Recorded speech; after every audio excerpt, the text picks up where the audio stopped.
Please, be our daddy today. Those 5 words, whispered through chattering teeth by 2 little girls standing in knee-deep snow, should have been easy to refuse. Ethan Cross was a man who'd spent 3 years running from ghosts, from memories, from anything that resembled the family he'd lost. He was a drifter, a ghost himself. But when he looked into those desperate eyes, he saw something he couldn't ignore, the same terror his own son must have felt in those final moments.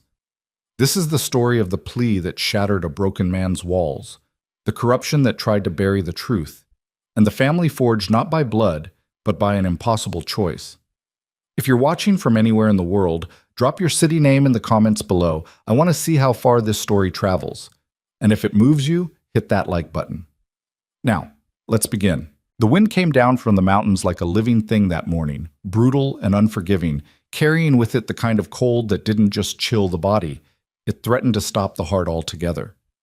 Ethan Cross had felt that kind of cold before, but never in Montana. The last time had been in a different place, a different life, when he'd knelt in the snow over bodies that had once been warm, had once been everything. He shook the thought away, the way he always did, and pulled his coat tighter. The road stretched out before him, a ribbon of frozen dirt cutting through endless white. His horse, a roan gelding he'd won in a card game 2 towns back, plodded forward with the resigned patience of an animal that knew its rider had nowhere particular to be. Ethan didn't mind. Nowhere was exactly where he was headed. He'd left his badge in a desk drawer in Colorado 3 years ago, right after the funeral. Right after he'd realized that all the law in the world couldn't protect the people who mattered. What good was justice when it came too late? What good was a lawman who couldn't save his own? So he drifted, town to town, job to job, never staying long enough for anyone to ask questions or for the nightmares to find comfortable places to settle. He'd worked as a ranch hand, a freight guard, even a bouncer in a saloon that smelled like desperation and broken dreams. The work didn't matter. Nothing did.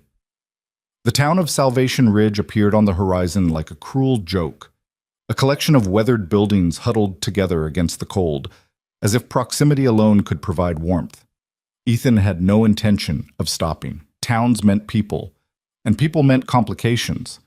But his horse needed rest, and if he was honest with himself, so did he. That's when he saw them. 2 small figures stood by a broken fence at the edge of the road, so still they might have been carved from ice. For a moment, Ethan thought his mind was playing tricks on him. The cold and the isolation sometimes did that, conjured phantoms from guilt and grief. But as he drew closer, the figures solidified into something heartbreakingly real. 2 little girls. The older one couldn't have been more than 8 or 9, wearing a coat that had probably fit her 2 winters ago and boots that were held together with what looked like wire and hope. Her dark hair hung in tangled waves around a face that was far too serious for a child. She held the hand of a smaller girl, maybe 5 years old, whose lips had gone the kind of blue that made Ethan's chest tighten. He should have ridden past. Every instinct he'd cultivated over 3 years of deliberate numbness told him to keep moving, to pretend he hadn't seen them, to let someone else handle whatever tragedy was unfolding here. But his horse had already stopped, as if the animal possessed more humanity than its rider. "Mister?" The older girl's voice cut through the wind, thin but determined. "Mister, please." Ethan sat frozen in the saddle, his hands tight on the reins. Don't engage, don't ask, don't care. But the little one was shaking so hard he could see it from 20 feet away. "What are you doing out here?" The words came out harsher than he'd intended, roughened by disuse and the cold. "Where are your parents?" The older girl's jaw tightened. In that moment, she looked ancient, burdened with knowledge no child should carry. "Mama's sick, real sick, and Papa—" Her voice caught. "Papa's gone." "Gone where?" "Just gone." She said it with a finality that suggested the conversation was closed on that subject. "Please, mister, we need help. Mama needs medicine, and the doctor won't come no more, and Mr. Hale said we gotta be out by Sunday, or—" "Hold on." Ethan raised a hand, already regretting that he hadn't kept riding. "Slow down. Who's Mr. Hale?"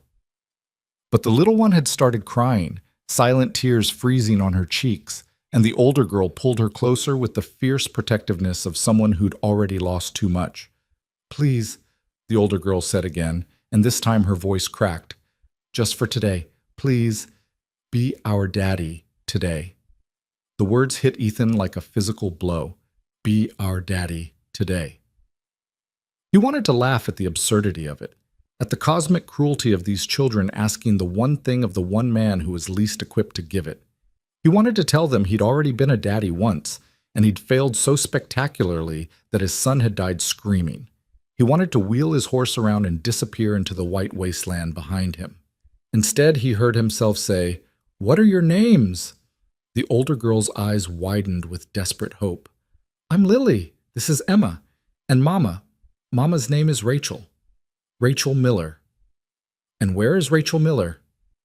"At our house, down that road." Lily pointed to a narrow track that led away from the main road, barely visible under the snow. "It's not far. Please, mister, I can make you coffee. We got eggs. I don't need coffee." Ethan dismounted, his joints protesting the cold. Up close, the girls looked even worse. Emma's face was hollow with hunger, and Lily had a bruise on her cheek that was too perfectly finger-shaped to be an accident. "How long has your mother been sick?" 3 days, real bad, but she's been getting worse for weeks."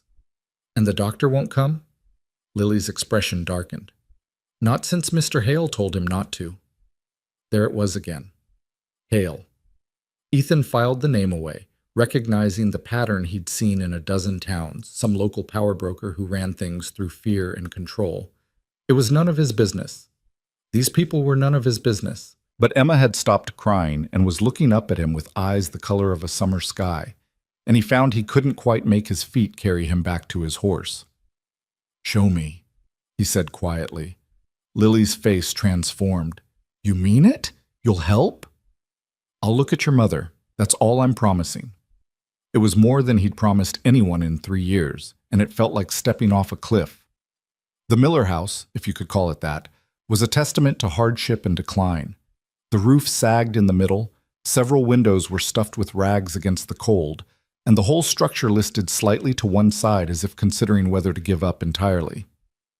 Smoke trickled from the chimney at least, which meant someone had managed to keep a fire going.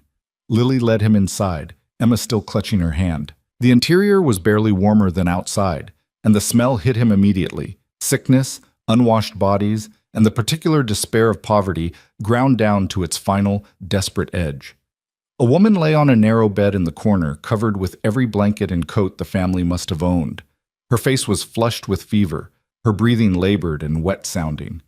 Even in the dim light, Ethan could see the resemblance to Lily in the shape of her face, though illness had carved hollows where vitality should have been. "Mama," Lily whispered, kneeling beside the bed. "Mama, I brought help." Rachel Miller's eyes fluttered open.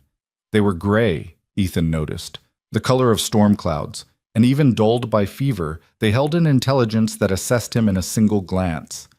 "Who?" She tried to sit up, was seized by a coughing fit that racked her whole body. When it passed, there was blood on her lips. Ethan knelt beside the bed, his old instincts taking over. He'd seen enough sickness on the frontier to recognize the signs. "How long have you been coughing blood?" 2 days. Her voice was barely audible. "Who are you?" "Name's Ethan Cross. Your daughters found me on the road." Rachel's eyes went to Lily, and the fear in them was primal. "Lily, what did I tell you about—" "I know, Mama, but you're getting worse and nobody will help. And Mr. Hale said Sunday and I didn't know what else to do."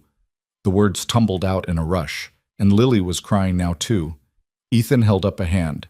"Everybody calm down. Mrs. Miller, you need a doctor." "Can't afford one. Even if you could, he won't come," Lily said bitterly. "Not since Papa—" She stopped, shooting a glance at her mother. Rachel closed her eyes. "My husband died 6 weeks ago. Accident," they said. "After that, Mr. Hale started calling in debts, and suddenly nobody in town wants to help us anymore." "Who is Hale?" "Victor Hale. He owns the bank, the general store, half the businesses in Salvation Ridge." Rachel's laugh turned into another cough. "And every soul in it, apparently." Ethan had heard variations of this story before. Small town, big man, people too scared or too dependent to stand up. It was a tale as old as the West itself. And it was, he reminded himself firmly, not his problem. But Emma had climbed onto the bed and was curled against her mother's side, and Lily was looking at him with the kind of hope that was dangerous to give a child, and he found himself asking, "What kind of medicine do you need?" Rachel shook her head. "Doesn't matter, I can't pay for it. That's not what I asked." For a long moment they studied each other. Ethan saw a woman who'd been pushed to the absolute edge, who was fighting with everything she had to keep her children safe, even as her body betrayed her. Rachel saw something in him too. He could tell by the way her expression shifted from suspicion to a desperate, cautious trust. "Doctor Morrison, he's 3 towns over in Silver Falls. He might have something. Laudanum, at least, for the pain. Maybe medicine for the fever and the cough." She closed her eyes. "But it's a day's ride in good weather, and I can't send the girls alone, and I can't—" Another coughing fit seized her. When it passed, Ethan stood. "I'll go." "What?" Rachel stared at him. "Why would you—" "We can't pay you." "I didn't ask to be paid." Lily jumped up. "I'll go with you. I can show you the way, and—" "No." Ethan's tone was firm. "You stay here. Keep the fire going. Keep your mother warm. Can you do that?" Lily nodded, her small face serious. "Yes, sir." "Good." Ethan looked down at Rachel. "I'll be back by tomorrow afternoon if the weather holds. Keep her hydrated. If the fever gets worse—" He stopped. What was he doing? This wasn't his responsibility. These people were strangers. But Rachel was looking at him like he'd just offered her the world, and Emma had fallen asleep against her mother's side, and Lily was standing at attention like a soldier awaiting orders. "Just keep the fire going," he finished roughly. Outside, the wind had picked up, and the sky had taken on the particular gray that promised more snow. Ethan stood in the yard for a moment, staring at his horse and wondering what the hell he was doing. He could leave right now, should leave. These people would be a complication he didn't need, and getting involved would only lead to the kind of pain he'd spent 3 years trying to outrun. The door creaked behind him. Lily stood in the doorway, her thin arms wrapped around herself against the cold. "Mr. Cross?" He turned. "What? You'll really come back? You promise?" And there it was, the question that cut to the heart of everything. Every promise he'd made and failed to keep, every vow that had turned to ash. Every time he'd sworn to protect and defend, and had ended up with nothing but blood on his hands and ghosts in his head. He should tell her the truth, that he was nobody's savior, that promises were worthless, that she'd be better off hoping for a miracle from someone else. Instead, he said, "I'll come back." Lily's smile was like sunrise. "Thank you.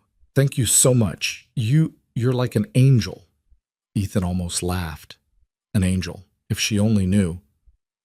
"Just keep your mother warm," he said, and swung into the saddle before he could change his mind.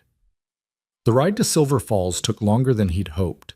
The snow started falling an hour out, thick and relentless, cutting visibility to almost nothing. Ethan pushed forward anyway, driven by something he didn't want to examine too closely. The sensible thing would be to find shelter, wait out the storm. But he kept seeing Emma's blue lips, kept hearing Lily's voice. "Please be our daddy today." It was dark when he finally reached Silver Falls, a town only marginally larger than Salvation Ridge, but with the advantage of an actual hotel and a doctor's shingle hanging over a storefront on Main Street. Ethan hammered on the door until a light appeared in the window above. Dr. Morrison turned out to be a tired-looking man in his 50s, with the perpetual squint of someone who'd spent too many years reading by poor light. He listened to Ethan's description of Rachel's symptoms with growing concern. "Sounds like pneumonia," Morrison said, already pulling bottles from his shelves. "Maybe consumption, though at this stage it's hard to say. Either way, she needs these." He wrapped several bottles in paper. "Laudanum for the pain, this tonic for the fever, and this one for the cough. Mix it with warm water 3 times a day." "How much?" Morrison named a price that made Ethan wince, but he paid it without argument. The doctor eyed him curiously as he counted out the bills. "You family?" "No." "Friend?" "Never met her before today." Morrison's eyebrows rose. "Generous of you, then." Ethan didn't answer. He didn't have an answer that made sense even to himself. "Tell her to rest," Morrison continued. "Keep her warm and hydrated. And if she's not better in 3 days, get her to a hospital in Helena. And if she can't afford a hospital, the doctor's expression grew sad. Then pray. Ethan left without responding. He'd given up on prayer the day he'd buried his family. The ride back was worse than the ride out. The storm had intensified, and the temperature had dropped to the point where he couldn't feel his feet in the stirrups. His horse struggled through drifts that came up to its chest. More than once, Ethan considered stopping, finding shelter, waiting for dawn. But he'd made a promise to a little girl who'd already been disappointed too many times. So he kept going. Dawn was breaking, gray and reluctant, when he finally saw the sagging outline of the Miller house through the snow. Smoke still rose from the chimney. That was something, at least. He'd half expected to arrive and find the place dark and cold, the ending he'd come to expect from every story he touched. Lily must have been watching, because the door flew open before he'd even dismounted. She stood in the doorway, backlit by firelight, and he could see her whole body sag with relief. "You came back," she breathed. "You really came back." "Said I would." Ethan climbed stiffly from the saddle, every muscle screaming protest. "How's your mother?" "Same. Maybe a little worse." Lily's voice trembled. "She keeps asking if you're coming. I kept telling her you would, but I was so scared." "I'm here now." Ethan pulled the wrapped medicine from his saddlebag. "Take this." Dr. Morrison said 3 times a day, mixed with warm water. Lily took the package like it was made of gold, her eyes wide. Then before Ethan could react, she'd thrown her arms around his waist and was hugging him with the desperate strength of a child who'd been holding the world together by herself for far too long.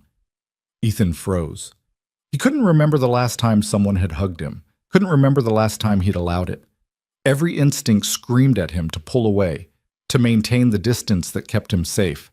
But Lily was crying into his coat, and her small body was shaking, and he found his hand moving almost of its own accord to rest lightly on her head. "It's all right," he said, his voice rough. "It's going to be all right."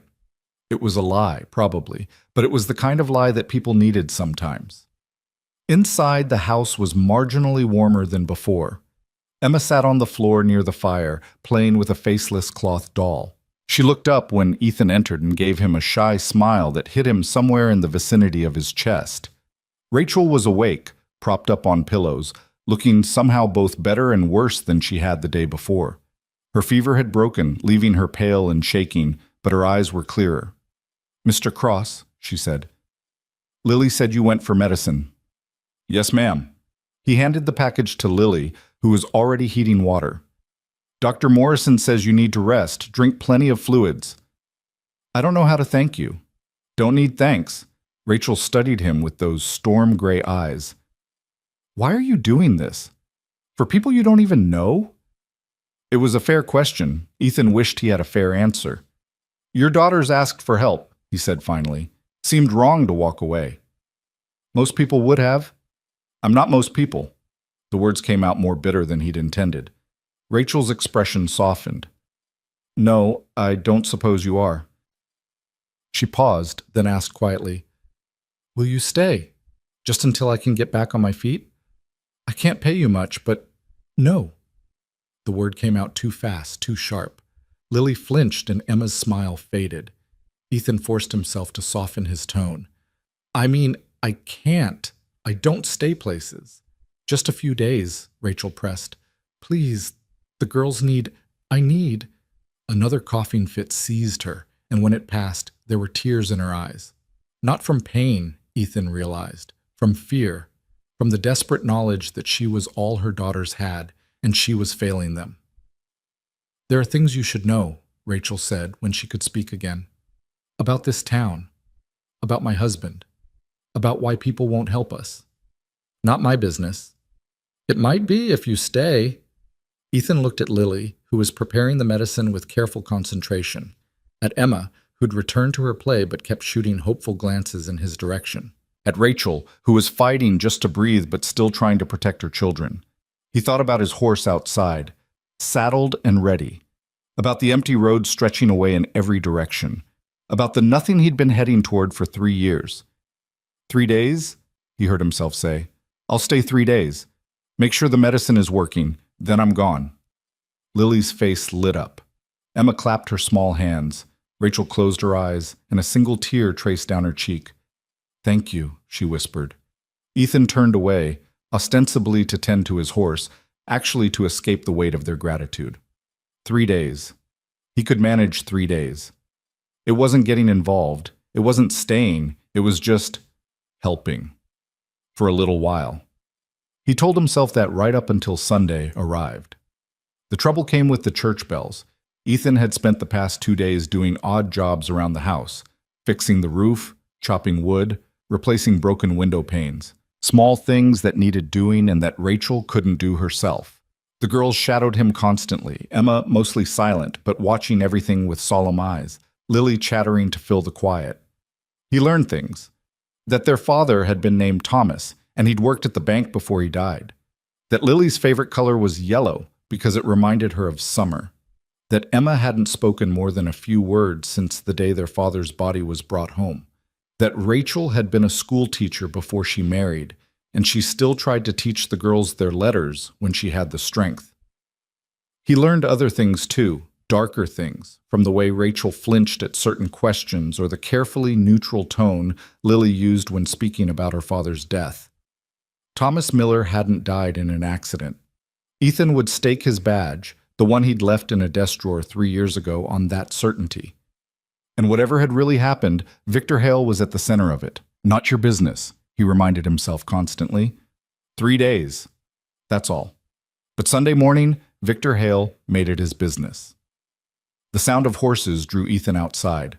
4 riders approached the house, moving with the casual confidence of men who knew they held all the power. At their head rode a man who could only be Hale himself, well-dressed, well-fed, with the kind of face that smiled even when there was nothing to smile about. Behind Ethan, he heard Lily gasp. Rachel appeared in the doorway, wrapped in a blanket despite her fever, her face pale. "Victor," she said, and her voice shook despite her obvious effort to keep it steady. "Rachel." Hale's smile widened. "I'm glad to see you're still alive. Though I have to say, you're looking a bit rough. What do you want?" "You know what I want. It's Sunday. Your time's up." Hale's eyes slid to Ethan. "Who's this?" "Nobody," Ethan said before Rachel could answer. "Just passing through." "Passing through?" Hale's tone suggested he didn't believe that for a second. "Well, nobody, you might want to keep on passing. This is a private matter between Mrs. Miller and myself." "Didn't look private," Ethan observed. "You brought 3 friends." The men flanking Hale shifted in their saddles. Ethan recognized the type. Hired muscle, comfortable with violence, used to people backing down. He'd arrested 100 men just like them over the years. "Mrs. Miller owes the bank a considerable sum," Hale said. "Her late husband's debts. Since she can't pay, the property reverts to me, as of today." "That's not how debt works," Rachel said, her voice stronger now. "The law says whatever I tell the sheriff it says," Hale interrupted, "and the sheriff agrees that you need to vacate this property, today." "In the middle of winter, with 2 children and pneumonia?" Ethan took a step forward. "That's not just cruel, it's murder." Hale's smile never wavered. "As I said, this doesn't concern you. Unless you're planning to pay Mrs. Miller's debts?" He named a sum that made Rachel close her eyes in despair. Ethan didn't have that kind of money, didn't have any money, really, beyond what he'd spent on medicine. But he'd seen this play before, recognized the script. "How much did her husband really owe?" he asked quietly. "I just told you. How much did he really owe before you added your special interest rates and fees?" Hale's expression didn't change, but something cold flickered in his eyes. "Mr. Miller signed contracts, legal contracts. If he didn't read the terms—" "Thomas read everything," Rachel said suddenly. "He was careful, meticulous. That's why—" She stopped, but the words hung in the air between them. "That's why he died." "You have until sunset," Hale said, pulling his reins. "After that, my men will remove you, by force if necessary." He looked at Ethan. "All of you." They rode away and Ethan stood in the yard watching them go, his mind working. This wasn't just about debt or property. Hale had killed to get this land. He was certain of it now. The question was why? What made this particular piece of ground worth murder? Mr. Cross. He turned. Rachel stood in the doorway, leaning heavily on the frame, Lily and Emma pressed against her sides. You should go, she said quietly. This isn't your fight. Maybe not. You don't owe us anything. You got the medicine. You fixed the roof. That's more than anyone else did. Where will you go? Rachel's laugh was bitter. I don't know. Maybe the church will take us in. Maybe... She stopped, because they both knew the church wouldn't help any more than anyone else had. In a town owned by Victor Hale, there was no sanctuary. Ethan looked at the girls. Emma had her face buried in her mother's skirt. Lily was trying not to cry, her small jaw set with desperate determination. Please be our daddy today. 3 days, he'd said. 3 days, and then he'd leave. The smart play was to mount his horse right now and ride away. Let these people face their own problems. He'd learned the hard way that you couldn't save everyone, that trying only led to more pain. But when he closed his eyes, he didn't see Rachel and her daughters. He saw his wife, Sarah, saw his son, Michael, saw the cabin they'd built together, the life they'd planned, the future that had died in a single night of violence while he'd been 20 miles away, wearing his badge, enforcing laws that hadn't protected the people who mattered most. He'd run from that failure for 3 years, run from the guilt, the grief, the crushing knowledge that when his family needed him most, he hadn't been there. Maybe he couldn't fix the past, but he could, perhaps, keep it from repeating here.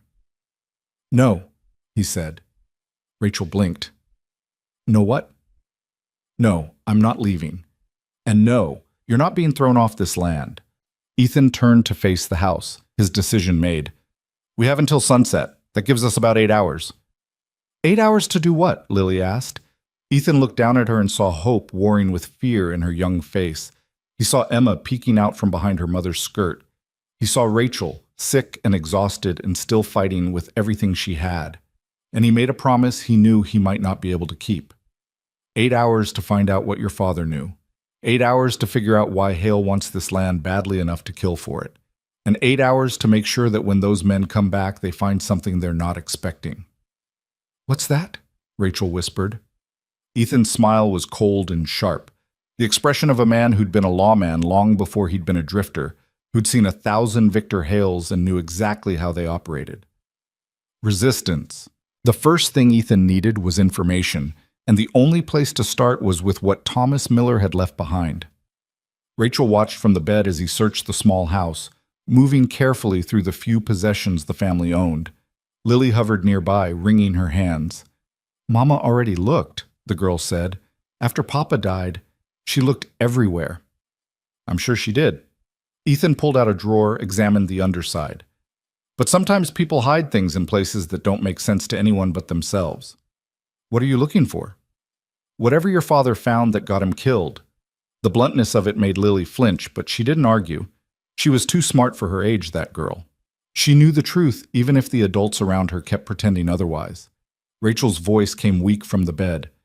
Thomas kept a journal. He wrote everything down, numbers, names, dates, but I couldn't find it after he died. I thought maybe whoever... She couldn't finish the sentence. They would have taken it, Ethan agreed, if they were smart, but people make mistakes when they're in a hurry. He moved to the small desk where Thomas had apparently worked. Basic furniture, nothing special. He pulled out each drawer completely, checking for false bottoms, hidden compartments. Nothing. Emma watched him from her spot on the floor, her doll clutched tight. She hadn't said a word all morning, but her eyes tracked his every movement. Your papa, Ethan said to her gently. Did he have a favorite spot? Somewhere he liked to sit, maybe? Or hide things during games? Emma's eyes widened slightly. She looked at her mother, then at Lily, then back at Ethan. Finally, she pointed one small finger toward the fireplace. The fireplace? Ethan walked over, examined the stones. He hid things in the chimney? Emma shook her head. She slipped off the floor and walked to the hearth, her movements deliberate. Then she knelt down and pressed on a particular stone at the base, one that looked no different from any of the others. The stone shifted inward with a soft click. Well, I'll be damned, Ethan breathed. Behind the stone was a hollow space, and in that space was a leather-bound journal wrapped in oilcloth. Ethan pulled it out carefully, his heart beating faster. Emma looked up at him with solemn eyes. "Good girl," he said quietly. "Very good girl." Rachel had struggled to a sitting position. "Emma knew? All this time?" Lily knelt beside her sister. "Why didn't you tell us?" Emma's voice, when it finally came, was barely a whisper. "Papa said it was our secret. He said not to tell unless someone came who could help." She looked at Ethan. "You came to help." The trust in those words hit Ethan harder than any blow. He turned away, ostensibly to examine the journal, actually to compose himself. The journal was exactly what he'd hoped for, and worse than he'd feared. Thomas Miller had been methodical, recording everything he discovered while working at Hale's bank. Loans that didn't exist on the official books, foreclosures on properties where the debt had already been paid, money transferred to accounts in Denver and San Francisco. But more than that, deaths. 6 men in the past 3 years who'd opposed Hale, all of them meeting convenient accidents. And at the center of it all, a pattern. Hale wasn't just stealing money. He was acquiring land along a specific corridor, a path that cut through the valley in a nearly straight line. "What is it?" Rachel asked. "What did Thomas find?" Ethan flipped through the pages, his lawman's mind piecing together the puzzle. "Your husband discovered that Hale's been systematically acquiring land. Not random properties, specific ones, all in a line." He traced his finger along the map Thomas had drawn. "Like he knows something about this land that nobody else does." "What could be so valuable?" "Water rights, maybe. Or mineral deposits." Ethan studied the map more carefully. "Or a railroad spur." Rachel's breath caught. "The Northern Pacific. There were surveyors through here last summer, but they said the route was too difficult, that they'd go through Helena instead." "What if they lied?" Ethan looked up. "What if someone paid them to say the route wasn't feasible, then bought up all the land along the real route for pennies on the dollar?" "That's fraud. That's exactly the kind of thing that gets people killed." Ethan closed the journal. "Your husband figured it out. He was going to expose Hale, wasn't he?" Rachel nodded, tears streaming down her face. "He said he had evidence. He said he was going to the federal marshal in Helena, but the night before he was supposed to leave..." Her voice broke. Lily finished for her. "They said his horse threw him, that he hit his head on a rock. But Papa was the best rider in the county. He wouldn't have fallen." "No," Ethan agreed. "He wouldn't have." He looked at the journal in his hands, felt the weight of it. This was evidence. Real evidence. The kind that could bring down a man like Victor Hale. But evidence only mattered if you lived long enough to present it. And they had maybe 7 hours before Hale's men came back. "I need to go into town," Ethan said. "That's insane," Rachel protested. "Hale owns that town. You'll be walking into a trap." "Maybe. But I need to know what we're up against, how many men Hale has, who might be willing to stand up to him if they had a reason." He tucked the journal into his coat. "And I need to let people know this evidence exists. If something happens to me, at least someone will know the truth." "If something happens to you, we're as good as dead." Rachel's voice was flat. "You understand that, don't you?" Ethan did understand it. That's what made the next few hours so crucial. "Lily," he said, turning to the girl, "I need you to do something for me. Can you shoot?" "Papa taught me, with his old rifle." "Get it. If anyone comes to this house who isn't me, anyone at all, I want you to fire a warning shot. Not at them, into the air, just enough to scare them off. Can you do that?" Lily's jaw set with determination. "Yes, sir." "Good. Keep the doors locked. Don't open them for anyone." He looked at Rachel. "You have my word I'll be back before sunset." "Your word?" Rachel laughed bitterly. "I don't even know you." "No," Ethan agreed, "but I'm all you've got." The ride into Salvation Ridge took 20 minutes, and Ethan used every second to plan. He wasn't a lawman anymore, had no authority, no backup, no legal standing whatsoever. But he'd learned over the years that authority wasn't always about badges. Sometimes it was about knowledge, about leverage, about making people believe you had power whether you did or not. The town was quiet when he arrived, that particular Sunday silence that felt more like fear than peace. A few people moved along the main street, but they kept their heads down, their business brisk. No one lingered, no one talked. Ethan tied his horse outside the general store and walked in. The proprietor, a thin man with nervous hands, looked up from his counter and immediately looked away. "Help you?" The words were directed at the floor. "Need some supplies, ammunition, lamp oil, dried beans?" Ethan laid bills on the counter. "And information." "Don't know nothing about nothing. Didn't ask yet." The proprietor finally looked up and Ethan saw fear in his eyes. Real fear. "Mister, I don't know who you are or what you're doing in this town, but the best advice I can give you is to get back on your horse and ride. Today." "Can't do that." "Then you're a fool." "Probably." Ethan leaned on the counter. "Victor Hale. How many men does he have?" "I said, I don't know nothing. You know. Everybody knows. They're just too scared to say." Ethan's voice hardened. "Thomas Miller. You knew him?" Something flickered in the proprietor's expression. Grief, maybe. Or guilt. "Tom was a good man. He was murdered." "That's a dangerous word." "It's the truth." Ethan pulled the journal out just far enough for the man to see it. "And I can prove it. The question is whether anyone in this town has the spine to care." The proprietor stared at the journal like it was a snake. "Put that away. If Hale's men see, I want them to see. I want Hale to know that what Thomas Miller found didn't die with him." Ethan tucked the journal back into his coat. "How many men?" The proprietor was silent for a long moment. Then, in a voice barely above a whisper, 5, maybe 6 who'll do his dirty work. Another dozen who'll look the other way. The sheriff's in his pocket. So's the mayor, the bank manager, the doc. Hell, half the town owes him money, or favors, or both. Anyone who might stand against him? Not openly. Not anymore. The man began gathering the supplies Ethan had requested, his movements jerky with fear. There's some who hate what he's done, some who knew Tom, who know the truth about how he died. But hate ain't enough when you got a family to feed and a mortgage Hale can call in on a whim. What about the law? Federal marshals? 2 days' ride to Helena, and that's in good weather. Even if you made it, even if they believed you, Hale would have warning. He'd destroy the evidence, kill the witnesses, and by the time anyone official arrived, there'd be nothing but your word against his. The proprietor pushed the wrapped supplies across the counter. "You're one man. He's got this whole town by the throat. You can't win." "Maybe not." Ethan gathered the supplies. "But I can make him bleed."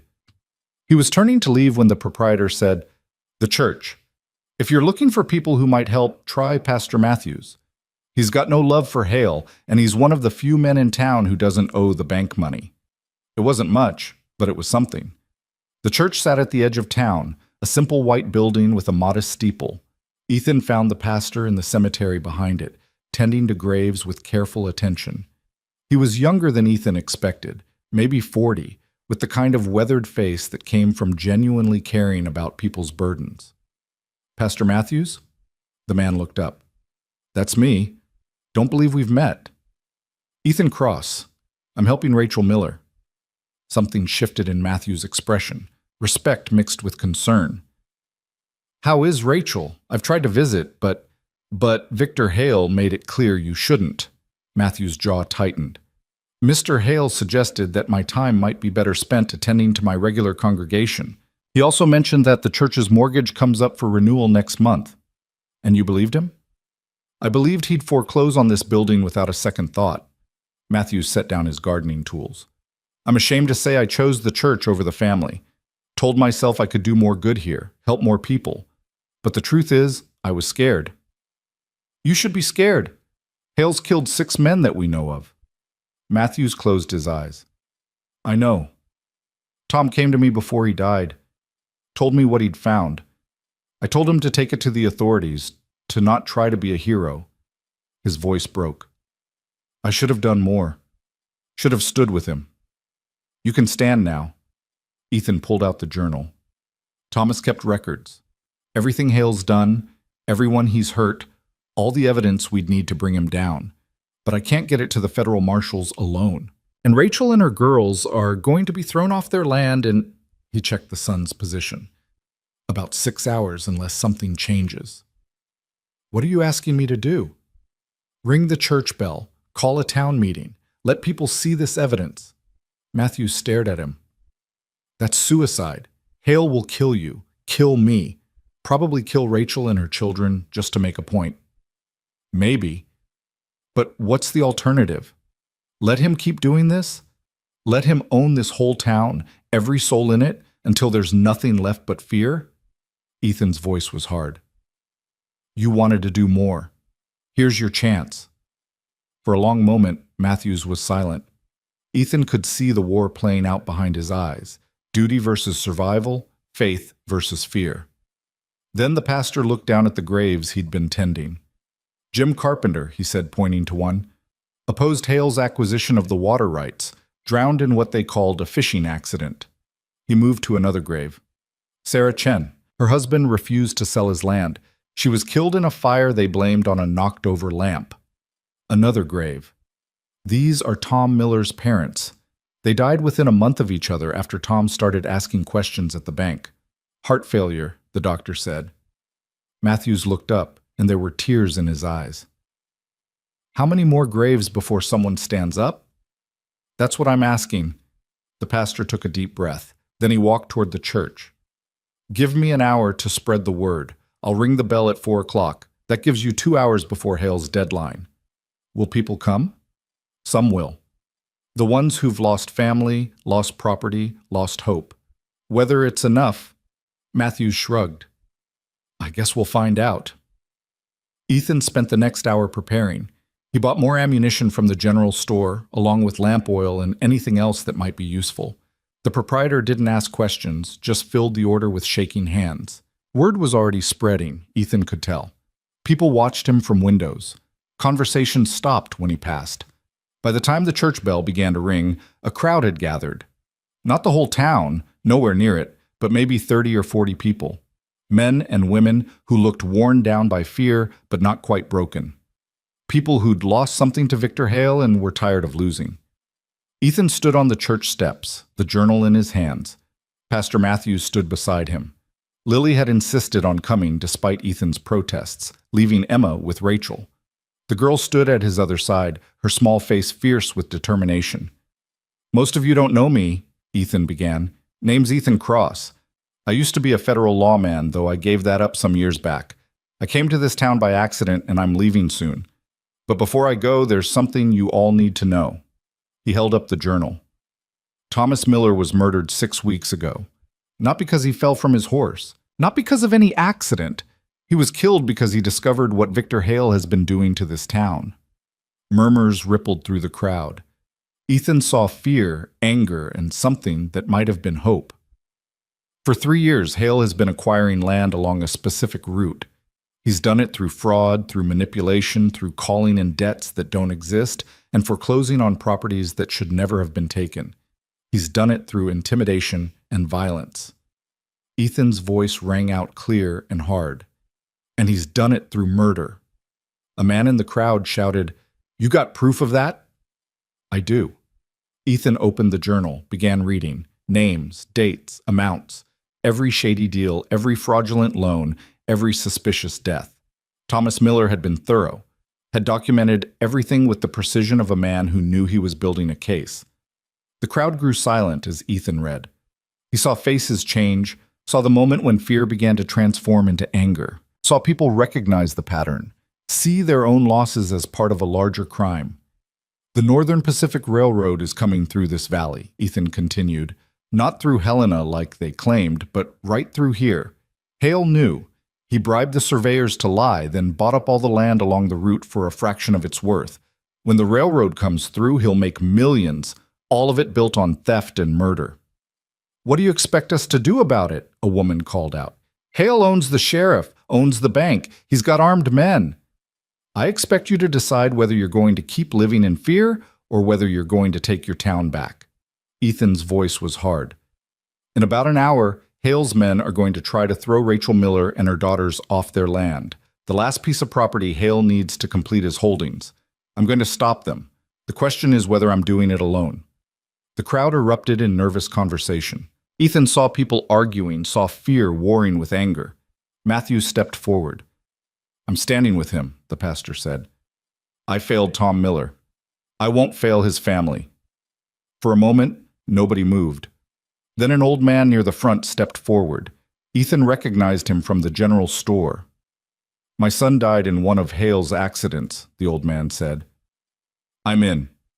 A woman joined him. He took my husband's land, said we owed more than the property was worth. We've been living in a shack ever since. One by one, people stepped forward. Not everyone.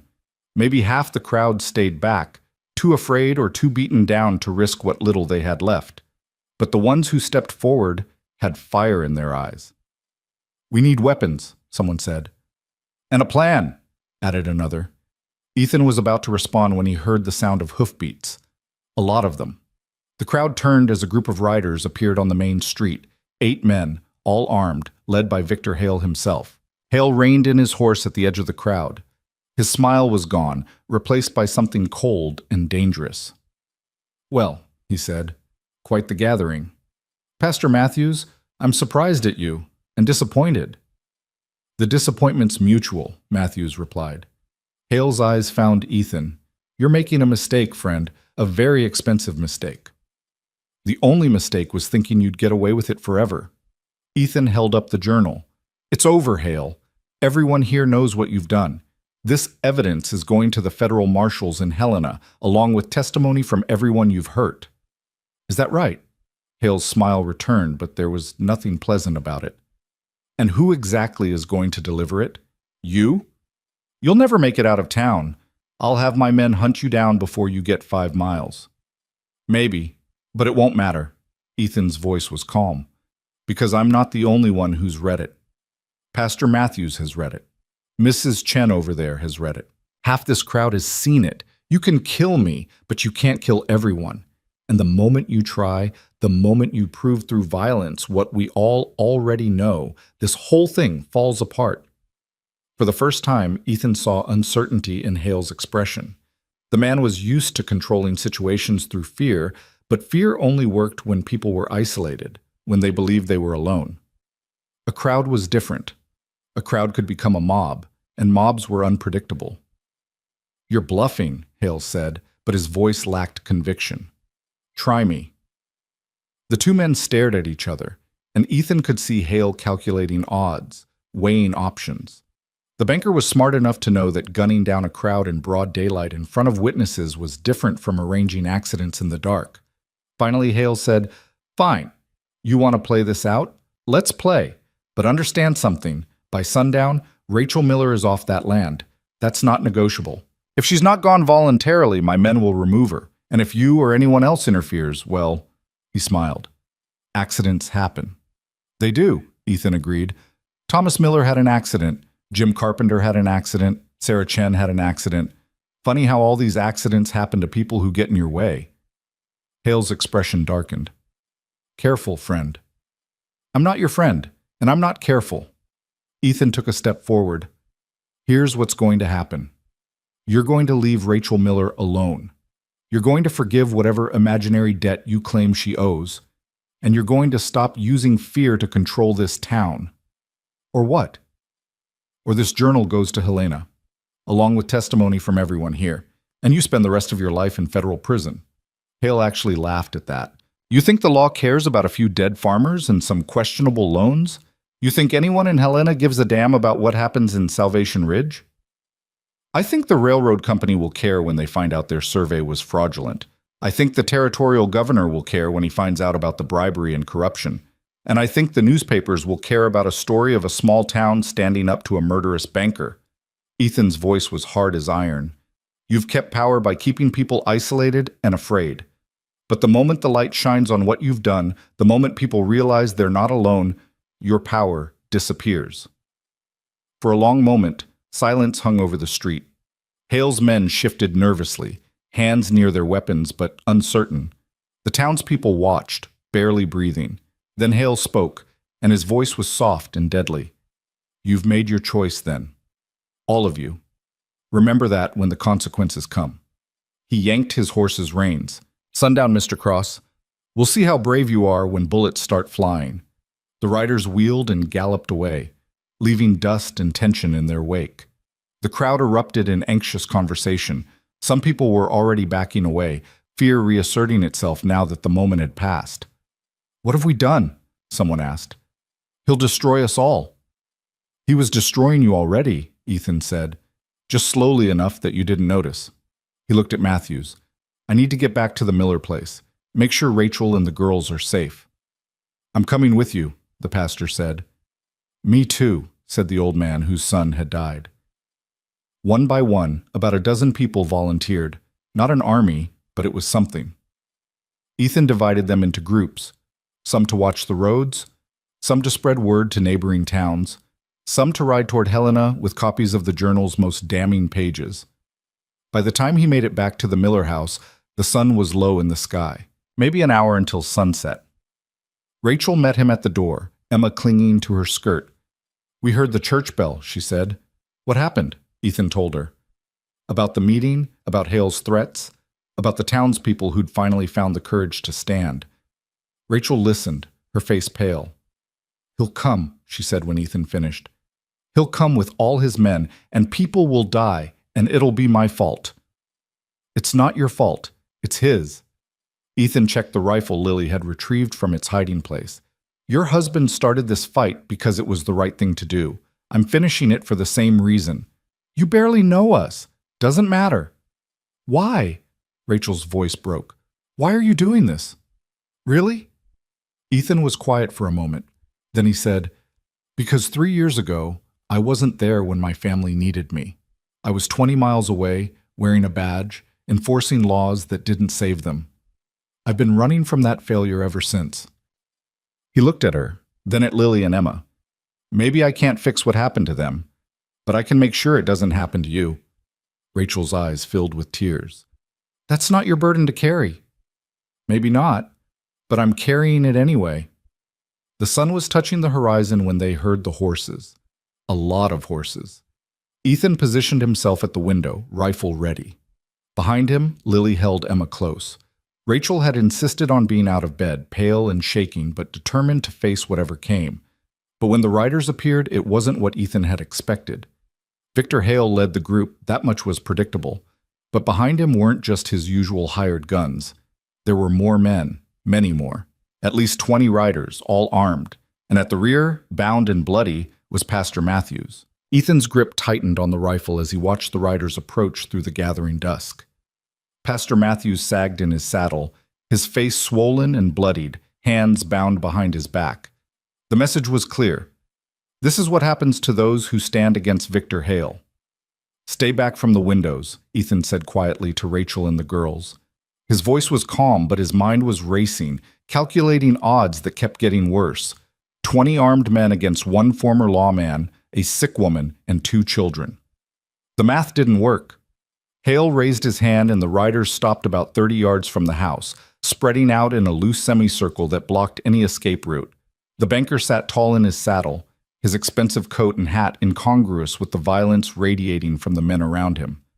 "Mr. Cross," Hale called out, "I believe we had an agreement about sundown."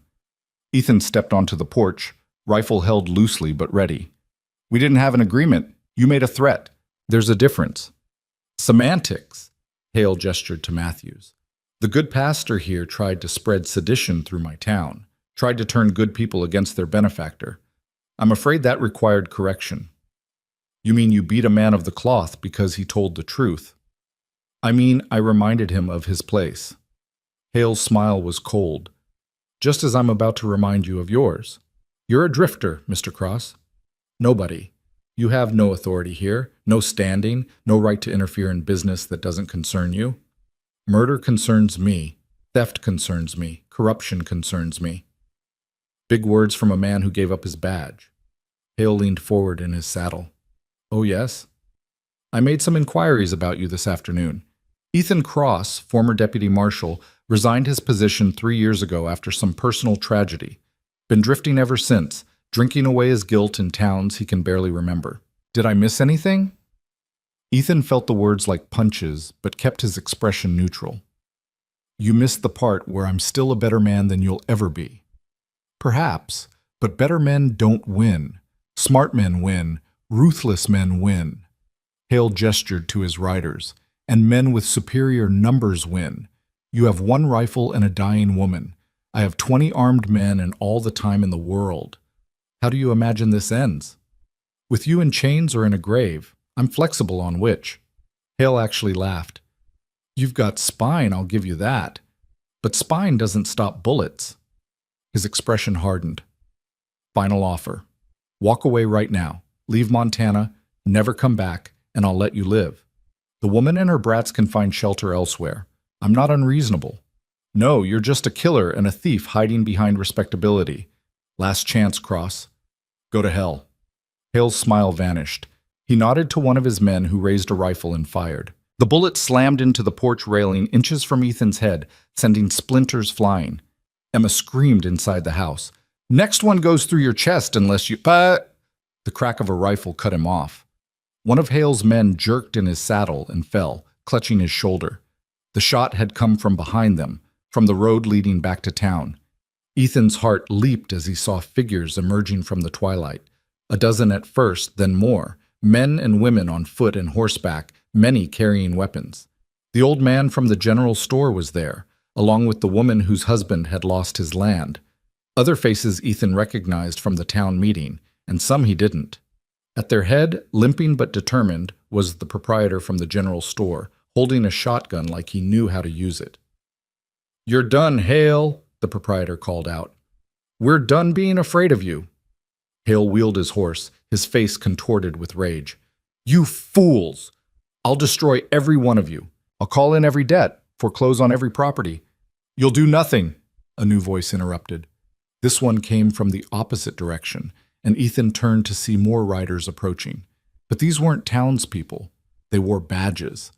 3 federal marshals, led by a gray-haired man with a face carved from granite, rode up to the house. The lead marshal looked at Hale with the kind of cold assessment that came from years of dealing with men who believed themselves above the law. "Victor Hale?" the marshal said. It wasn't really a question. "Who's asking?" "Marshal James Thornton, United States Marshal Service. We've received some disturbing reports about your activities in this town. Reports of fraud, corruption, and murder." "Reports from whom? That drunk?" Hale jabbed a finger at Ethan. "Or these ungrateful wretches who don't understand the first thing about business?" "Reports from multiple sources, actually, including the Northern Pacific Railroad, who were very interested to learn that their survey data had been falsified." Thornton pulled a document from his coat. "We have a warrant for your arrest on charges of bribery, fraud, and conspiracy to commit murder." Hale's face went white, then red. "This is outrageous. I have rights. I have lawyers. You can't just—" "We can, and we are." Thornton gestured to his deputies. "Mr. Hale, you're under arrest." For a moment, Ethan thought Hale might actually comply. But then the banker's hand dropped to the pistol at his belt, and everything happened at once. One of Hale's men, a gunfighter with cold eyes, drew and fired at the marshals. The shot went wild, but it was enough. Suddenly everyone was shooting, the air filled with muzzle flashes and the sharp crack of gunfire. Ethan dove back into the house, shielding Rachel and the girls with his body as bullets tore through the walls. Outside, the battle raged in chaotic bursts. Men shouted, horses screamed, and the steady boom of rifles echoed across the valley. "Stay down," Ethan ordered. He crawled to the window, risked a glance outside. The scene was chaos. Hale's men had scattered, some taking cover behind their horses, others returning fire at the marshals and townspeople. Bodies already littered the ground. Ethan couldn't tell how many or whose side they'd been on. He saw Marshal Thornton take cover behind a water trough, methodically returning fire. Saw the old man from the general store go down clutching his leg. Saw one of Hale's hired guns get knocked from his saddle by a shotgun blast. And in the middle of it all, Victor Hale sat on his horse like a general surveying a battlefield, shouting orders and drawing his pistol. Ethan lined up his shot carefully. At this range, in this light, with adrenaline making his hand shake, it would be easy to miss. But he'd been a lawman for 15 years before he'd given it up, and some skills never fully faded. He squeezed the trigger. The shot took Hale in the shoulder, spinning him in the saddle. The banker screamed and grabbed his wounded arm, his pistol falling to the ground. His horse, spooked by the gunfire and its rider's sudden movement, reared and bolted. Hale, already off balance, couldn't hold on. He fell hard, landing in the dirt with a sickening thud. For a moment he didn't move, and Ethan thought the fall might have killed him. Then Hale stirred, trying to crawl toward his fallen pistol. Marshal Thornton was there in seconds, kicking the gun away and pressing his own pistol to Hale's head. "Don't move. Don't even breathe wrong." The fight went out of the remaining gunmen quickly after that. Seeing their employer down and bleeding, facing federal marshals and angry townspeople who'd finally found their courage, most of them threw down their weapons. A few tried to run and were quickly rounded up. Within minutes, it was over. Ethan stepped out onto the porch, rifle still ready, scanning for threats. The yard was a mess. Wounded men groaning, horses scattered, the smell of gunpowder thick in the air. But it was over. They'd survived. Marshal Thornton approached, holstering his weapon. Up close, Ethan could see the man was probably in his 60s, with the weathered face of someone who'd spent a lifetime enforcing the law in hard places. "You Cross?" the marshal asked. "I am. Got your message about 3 hours ago. Rode hard to get here." Thornton glanced at the chaos around them. "Looks like we almost arrived too late." "How'd you get the message?" "Young fellow named Tom Jameson showed up at my office in Helena with pages from a journal. Said you'd sent him with evidence of corruption in Salvation Ridge." Thornton pulled out the copied pages, now crumpled and stained. "Damning stuff if it's authentic." "It is. Thomas Miller documented everything before Hale had him killed." "Miller. Right. We'll need to talk about that." Thornton looked past Ethan to where Rachel stood in the doorway, the girls pressed against her sides. "That the widow?" "Yes, sir. Rachel Miller and her daughters, Lily and Emma." Thornton removed his hat respectfully. "Ma'am, I'm sorry for your loss, and I'm sorry it took this long for the law to take notice. Sometimes we fail the people we're supposed to protect." Rachel's eyes filled with tears. "You came. That's what matters. We came because Mr. Cross here made sure we couldn't ignore it anymore." Thornton turned back to Ethan. "You did good work, son. Risky as hell, but good." Ethan shook his head. "I just brought the evidence to light. Thomas Miller did the real work, and these people—" He gestured to the townspeople who were tending to the wounded and securing the prisoners. "They're the ones who found the courage to stand up. Still took someone to lead them." Thornton's eyes were shrewd. "You ever think about taking up the badge again? We could use men like you." The offer hung in the air, tempting and terrifying in equal measure.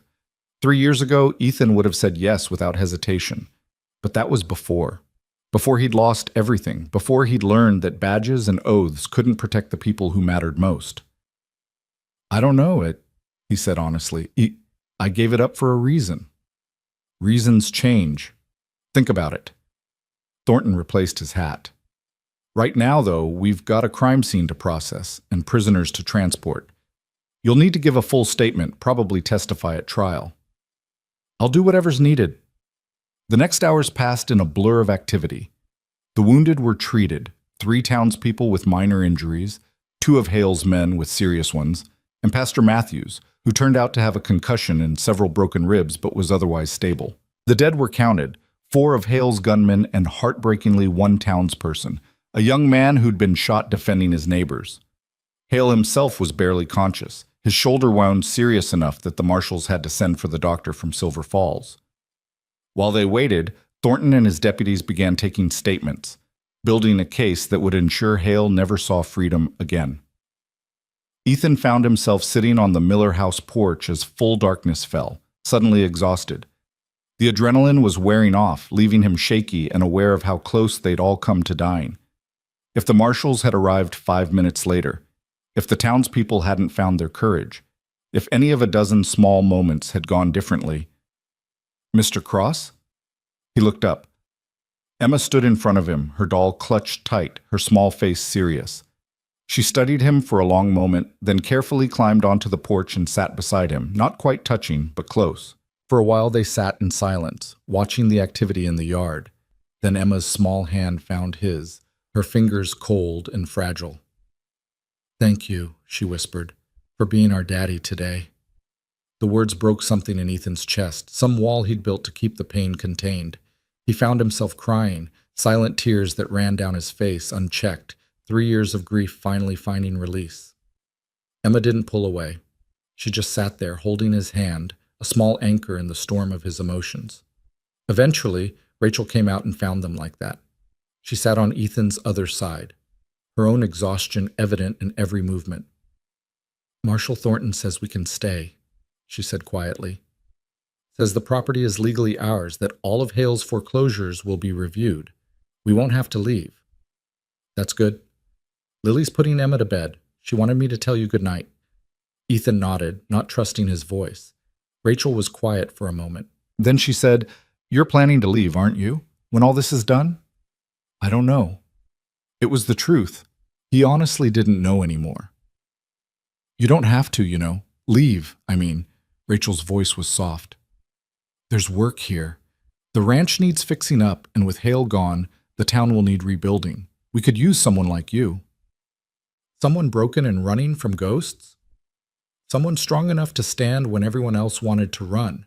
Someone who kept promises even when it would have been easier to break them. She looked at him directly. "Someone my daughters already see as a hero." "I'm not a hero." "You are to them. To me." Rachel's hand found his free one. Emma still held the other. "I know what loss feels like, Ethan. I know what it's like to have your whole world ripped away, to feel like the person you were died along with the people you loved. But I also know that life doesn't stop just because we want it to. We can either let the pain define us, or we can choose to build something new from the ruins." Ethan thought about his wife Sarah, about his son Michael, about the life he'd lost and the 3 years he'd spent running from the memory of it. He told himself it was about protecting others, about not failing again, but the truth was simpler and more selfish. He'd been afraid. Afraid to care, afraid to connect, afraid to risk loving and losing again. But these people, this sick woman, these desperate children, they'd needed him. And for the first time in 3 years, he'd let himself need something too. "I'll stay," he said quietly. "At least until you're well, until the girls are settled." Rachel smiled, and even in the darkness, it was like sunrise. "That's a start." Inside the house, Lily called out that Emma was asking for them. Rachel stood, gently tugging Ethan to his feet. Together they went inside, where Emma lay in the small bed she shared with her sister, her eyes already heavy with sleep. "Sing," Emma whispered to Lily, "like Papa used to." Lily's voice, young and clear, rose in a simple lullaby, something about stars and dreams and tomorrow's promise. Ethan stood in the doorway, watching, and felt something shift in his chest. Not healing, exactly. Not yet. But maybe the beginning of it. The next days brought a whirlwind of legal proceedings and revelations. Marshall Thornton and his team spent hours going through Thomas Miller's journal, cross-referencing it with bank records and land deeds. What they found was worse than anyone had imagined. Hale's corruption went back nearly a decade, touching almost every business transaction in Salvation Ridge and the surrounding territory. He'd bankrupted honest farmers, driven families from their homes, and accumulated a fortune built on theft and extortion. The 6 murders Thomas had documented turned out to be just the beginning.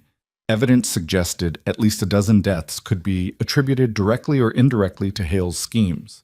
The railroad fraud was the final piece. Hale had indeed bribed surveyors to report that the valley route was impossible, then spent 3 years systematically acquiring every piece of land along the actual planned route. When the railroad finally announced the true path, Hale would have controlled enough property to demand whatever price he wanted. He would have made millions, Thornton told Ethan as they reviewed the evidence. All of it stolen from people who trusted him. What happens now? We've got him cold on multiple counts of fraud, bribery, conspiracy to commit murder, and attempted murder of a federal officer. He'll spend the rest of his life in prison, assuming he survives the trial. Thornton paused. His accomplices are talking already. The sheriff, the bank manager, several others. They're all trying to make deals. Will you give them deals? Some of them, the ones who were coerced or had minor roles. But the core conspirators? Thornton's smile was grim. They'll face justice. The town began to change almost immediately. With Hale gone and his network of corruption exposed, people who'd been silent for years started talking. Stories emerged of threats, violence, and fear that had paralyzed the community. But there were also stories of resistance, of small acts of courage that had kept hope alive. The proprietor from the general store, his name was Henry Wilson, became an unlikely leader, organizing town meetings to discuss how to move forward. Pastor Matthews, recovering from his injuries, opened the church for anyone who needed shelter or support. Slowly, painfully, Salvation Ridge began to remember what it had been before fear took root. Ethan spent his days helping Rachel recover and repairing the ranch. The work was hard but satisfying in a way he hadn't felt in years. There was something healing about building instead of destroying, about creating instead of enforcing. The girls followed him everywhere. Lily peppered him with questions about everything from carpentry to law enforcement to what the ocean looked like. Emma didn't talk much, but she watched him with those solemn blue eyes and occasionally slipped her small hand into his when he least expected it. Rachel grew stronger each day, the medicine and rest finally allowing her body to heal. She watched Ethan with those storm-gray eyes, and sometimes he'd catch her smiling for no reason he could determine. "What?" he asked one afternoon, catching her watching him teach Lily how to mend fence. "Nothing. Just—" She paused. "Thomas used to do that. Show her how things worked. She was always his shadow." "I can stop if it bothers you." "No, don't stop." Rachel's smile was sad but genuine. "It's good for her. Good for both of them. They need—" She stopped, seemed to reconsider her words. "They need someone who won't leave." "I'm still leaving. Eventually." "Are you?" It wasn't a challenge, just a question. "Because it doesn't look like leaving from where I'm standing. It looks like staying." Ethan didn't have an answer for that. 2 weeks after the confrontation, Marshal Thornton returned with news. The territorial governor, embarrassed by the corruption that had flourished under his watch, had ordered a complete review of all land transactions in the county. Families who'd been illegally foreclosed on would get their property back. Debts fraudulently inflated would be corrected. It would take months, maybe years, but justice would be done. "There's something else," Thornton said, pulling Ethan aside. "The governor's impressed with what you did here. He's offering you a position, territorial deputy marshal, based wherever you choose. Good pay, full authority, pension." I told you I'm done with badges." "You also told me you didn't know what you were doing next." Thornton's eyes were kind but firm. "Look, son, I don't know what happened 3 years ago that made you give it up, but I know what I saw here. A man who still believes in justice, who's willing to stand up when it would be easier to walk away. That's rare. The territory needs men like you. The territory needs men who won't fail when it matters most. You didn't fail here. I got lucky here. Luck's part of it, always is. But luck doesn't comfort scared children or stand down 20 armed men. That was you." Thornton placed a hand on Ethan's shoulder. "You get to choose who you are, Cross. You can keep running from whatever ghosts are chasing you, or you can accept that you're still the man who wears the badge, whether it's pinned to your chest or not." The offer stayed with Ethan, nagging at him as he continued working on the ranch. He'd been so certain for 3 years that the law had failed him, that his badge was a symbol of everything he'd lost. But maybe Thornton was right. Maybe the failure hadn't been in the badge itself, but in believing that wearing it made him invincible, that it could protect the people he loved from a world that didn't care about justice or fairness. 3 weeks after the confrontation, the first snow fell. Ethan stood in the Miller yard, watching it come down in fat, lazy flakes that caught the lamplight from the house. Behind him, he could hear Lily and Emma laughing at something Rachel had said. The sound was warm, familiar, like it had always been there. The front door opened and Rachel stepped out, wrapping a shawl around her shoulders. She'd gained weight, the hollows in her face filling out as health returned. She looked younger, lighter, like the weight of fear had finally lifted. "They want you to come tuck them in," she said. "Apparently that's your job now." "Is it?" According to Emma, yes. Rachel moved to stand beside him. "She talked today. Really talked. Told Lily a whole story about a horse she wants to have someday." "That's wonderful." "It is." Rachel was quiet for a moment. "The girls are getting attached to you, Ethan." "I know." "Is that fair, to let them care when you're planning to leave?" Ethan watched the snowfall. "Probably not." "Then why are you still here?" It was the question he'd been asking himself for weeks. The honest answer terrified him. "Because when I'm here, I don't feel broken," he said quietly. "Because when Emma takes my hand or Lily asks me questions or you smile at me over morning coffee, I remember what it felt like to be whole, and that scares me more than anything I faced with Hale." Rachel took his hand. "Why does it scare you?" "Because I don't know if I deserve it. Another chance." "Nobody deserves anything, Ethan. We just get what we get and try to make the best of it." She squeezed his hand. "You saved us. You stayed when anyone else would have run. You kept promises you had no obligation to keep. If that doesn't earn a second chance, I don't know what does." Before Ethan could respond, the door burst open and Lily appeared. "Mr. Cross, Emma won't go to sleep until you tell her a story." "What kind of story?" "A happy one. With horses and no bad people." Lily grabbed his free hand, tugging him toward the house. "Come on!" Ethan let himself be pulled inside, into the warmth and light, into the sound of Emma's giggle as he made up a ridiculous tale about a magical horse who could fly. He tucked both girls into bed, accepted their goodnight hugs, and found himself meaning it when he promised to be there in the morning. Rachel was waiting when he emerged from the children's room. She'd made coffee, strong and black, the way he liked it. They sat at the small table, comfortable in the silence. "I got a letter from my sister in California," Rachel said finally. "She heard about what happened, wants us to come stay with her, start over somewhere new." Ethan's chest tightened. "Are you going?"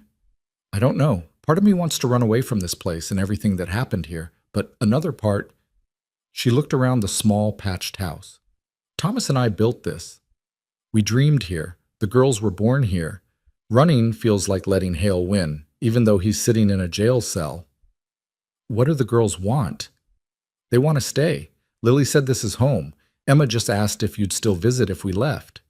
Rachel's eyes met his. "Would you?" "I don't know." Ethan set down his coffee cup. "Rachel, I can't promise. I'm not asking for promises. I'm just asking if you can see a future here, with us." The question hung between them, enormous and terrifying. Ethan thought about the life he'd lost, the family he'd failed. But he also thought about Lily's determination, Emma's healing silence, Rachel's strength, about the way the girls had started calling him Mr. Cross in a tone that sounded almost like Papa. "I can see it," he admitted, "and that terrifies me." "Good," Rachel said and smiled. "Anything worth having should be a little terrifying." That night, lying on the small cot in what had been Thomas's workshop, Ethan stared at the ceiling and made a decision. Not about forever. That was too big, too impossible. But about tomorrow. And the day after that. And as many days as he could manage without running. In the morning, he'd start rebuilding the barn. Maybe fix the porch steps. Plant seeds for a spring garden. Small things. Manageable things. Steps toward a future he'd convinced himself he didn't deserve. It wasn't redemption. Not yet. But it was a beginning. And sometimes he was learning that was enough. The trial of Victor Hale began on a cold morning in early December, nearly 6 weeks after his arrest. The territorial courthouse in Helena was packed with spectators, people who'd traveled from Salvation Ridge and surrounding towns, newspaper reporters from as far away as San Francisco, and curious onlookers drawn by the sensational nature of the charges. Ethan sat in the front row, Rachel beside him. The girls had stayed with Henry Wilson and his wife, a kind woman who'd taken to mothering half the children in town since the truth about Hale had emerged. Rachel had wanted to bring them, to let them see justice done for their father, but Ethan had convinced her otherwise. Some things children didn't need to witness. Hale was brought in wearing chains, his expensive suit replaced by prison clothes, his face gaunt from weeks of confinement. The shoulder wound had healed poorly, leaving him with limited mobility in his right arm. He looked diminished, smaller somehow, without the trappings of power that had made him seem invincible. Their eyes met across the courtroom, and Ethan saw hatred there, pure and venomous. Hale might be broken, but he wasn't defeated, not in his own mind. The prosecutor was a sharp-eyed man named Daniel Garrett, who'd made a career of taking down corrupt officials and businessmen. He'd spent weeks preparing the case, interviewing witnesses, reviewing Thomas Miller's journal, building an argument so airtight that even Hale's expensive lawyers couldn't find cracks. The evidence will show, Garrett said in his opening statement, that the defendant engaged in a systematic campaign of fraud, extortion, and murder spanning nearly a decade. That he manipulated land records, bribed public officials, and arranged the deaths of at least 6 men who threatened to expose his schemes. That he built an empire of fear through violence and intimidation, crushing anyone who dared to stand against him. Hale's lawyer, a pompous man from Chicago who clearly believed his client's money could buy innocence, tried to paint a different picture. Hale was a businessman, nothing more. A man who'd taken risks, made hard decisions, but never crossed the line into criminality. The deaths were accidents, the foreclosures legitimate, the accusations nothing more than jealousy from those who lacked Hale's vision and ambition. My client is guilty only of success, the lawyer proclaimed, in a frontier territory where success breeds envy, where small minds cannot comprehend the machinations of commerce, where tragedy is too often blamed on malice rather than misfortune. It was a pretty speech. It was also nonsense, and the jury knew it.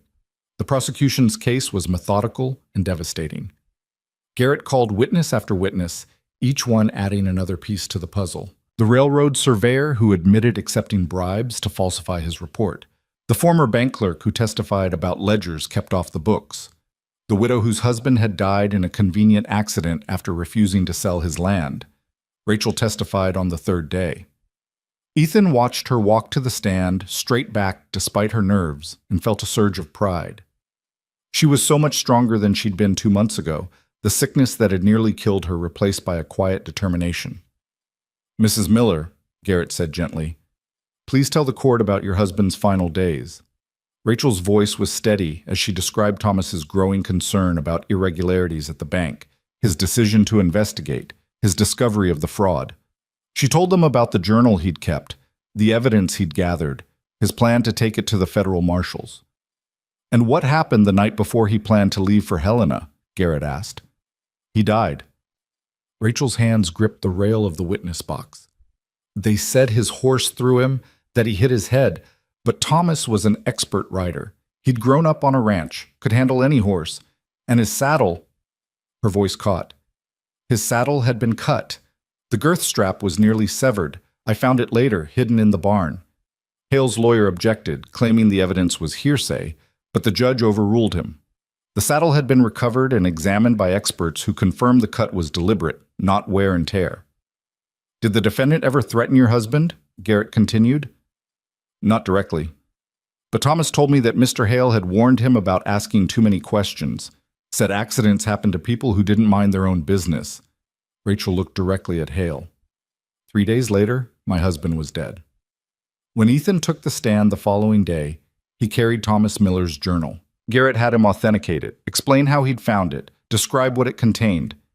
Then Ethan read selected passages aloud, damning entries that detailed payoffs, threats, and deaths in Thomas's precise handwriting. "Mr. Cross," Garrett said, "in your professional opinion as a former federal deputy marshal, what do these entries represent?" "Evidence of systematic criminal activity, fraud, bribery, conspiracy to commit murder, and murder itself."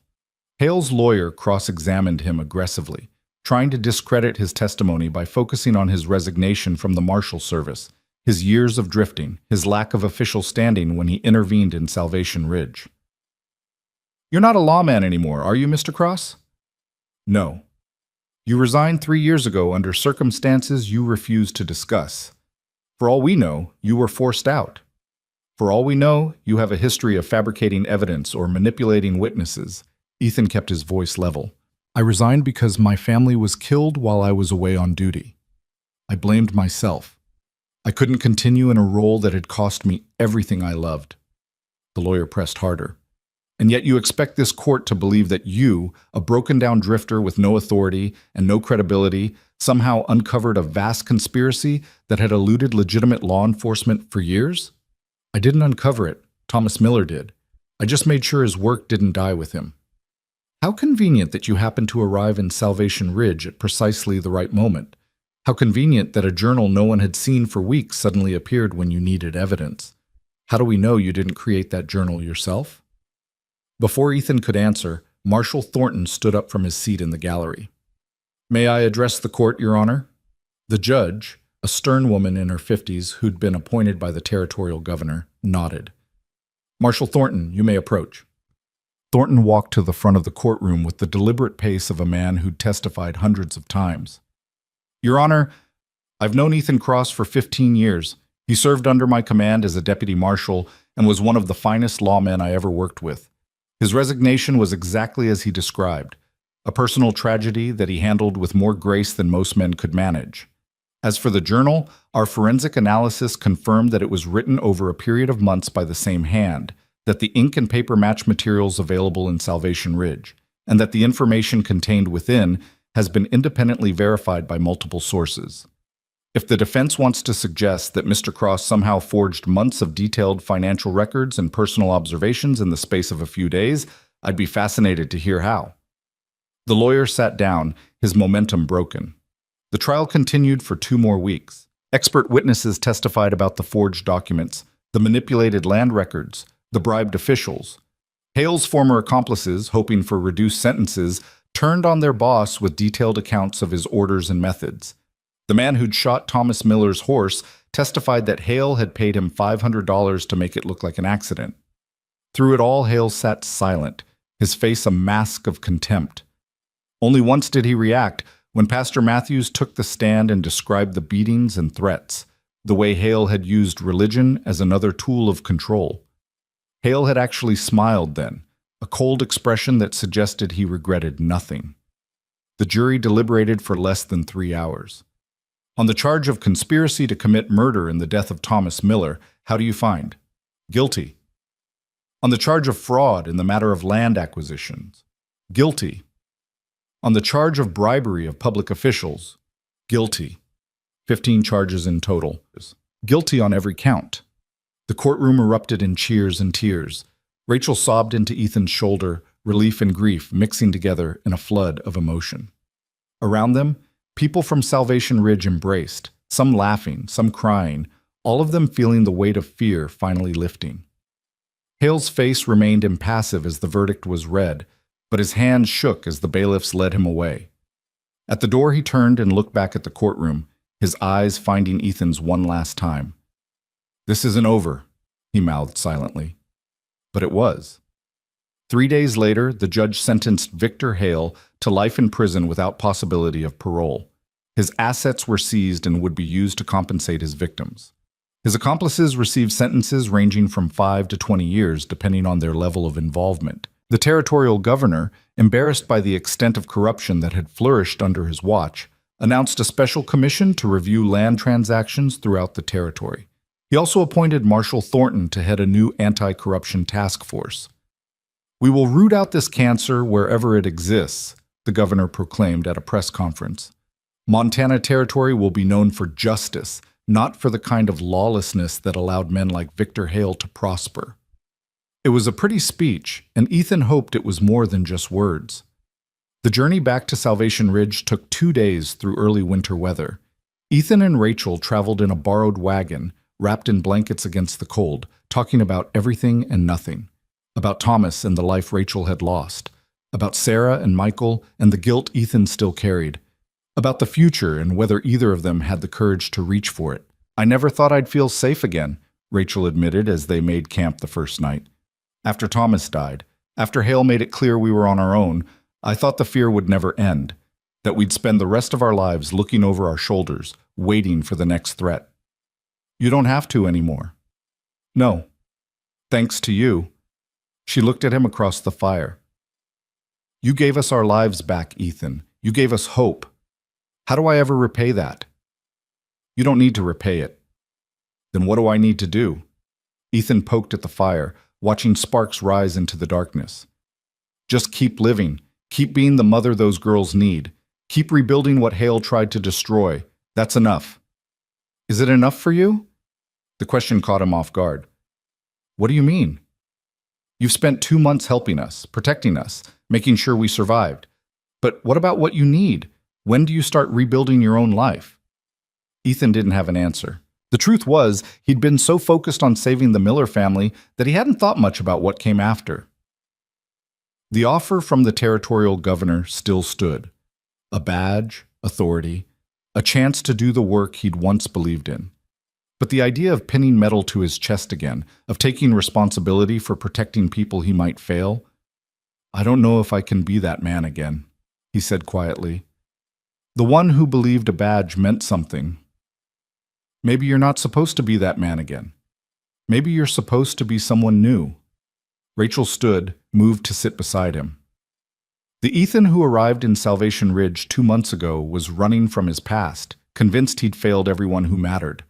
But the Ethan sitting here now, he saved a family, brought down a corrupt empire, gave a whole town the courage to take back their freedom. That's not failure. I got lucky. You got brave. There's a difference. She took his hand.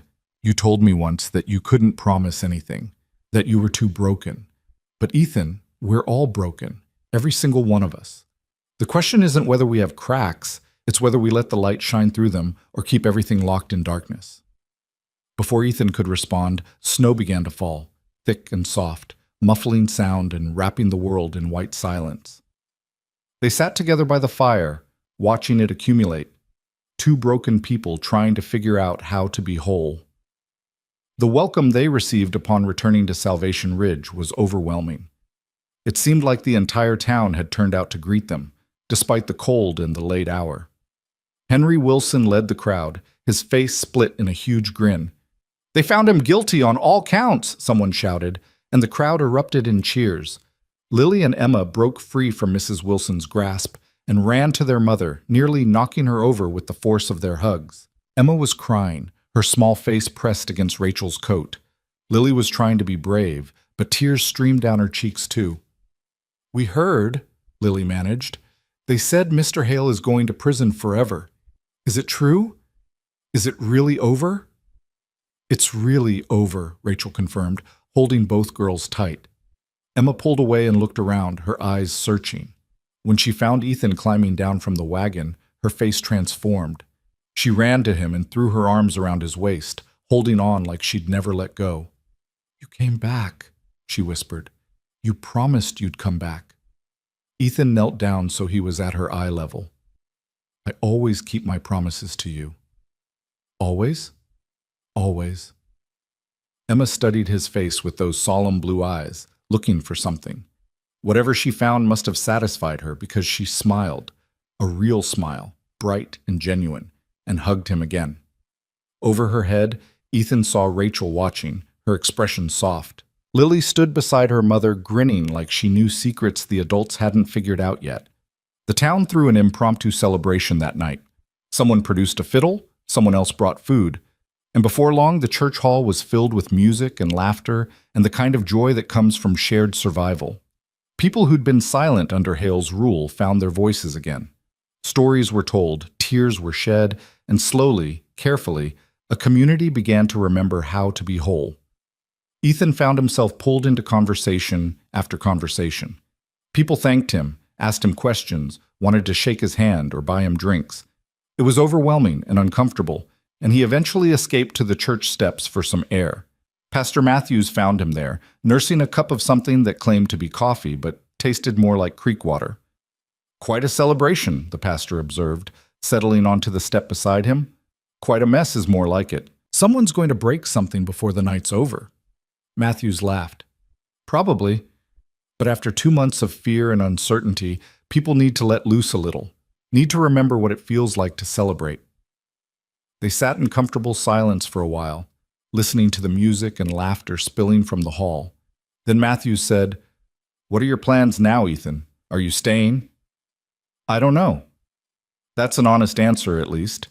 Matthews studied him. "You know the girls are attached to you, don't you? And Rachel, well, she hasn't smiled like that since Thomas died." "I know." "So what's holding you back?" Ethan took a long drink of the terrible coffee. "Fear, mostly. Fear that I'll fail them the way I failed my family. Fear that the moment I commit to staying, something will happen to take it all away again. Fear that I don't deserve this second chance." "None of us deserve our second chances," Matthew said quietly. "That's what makes them grace. We just have to be brave enough to accept them." "How do you do that? Accept something you don't deserve?" By recognizing that deserve has nothing to do with it. We get what we get, and we choose what to do with it. Matthew stood, brushed snow from his pants.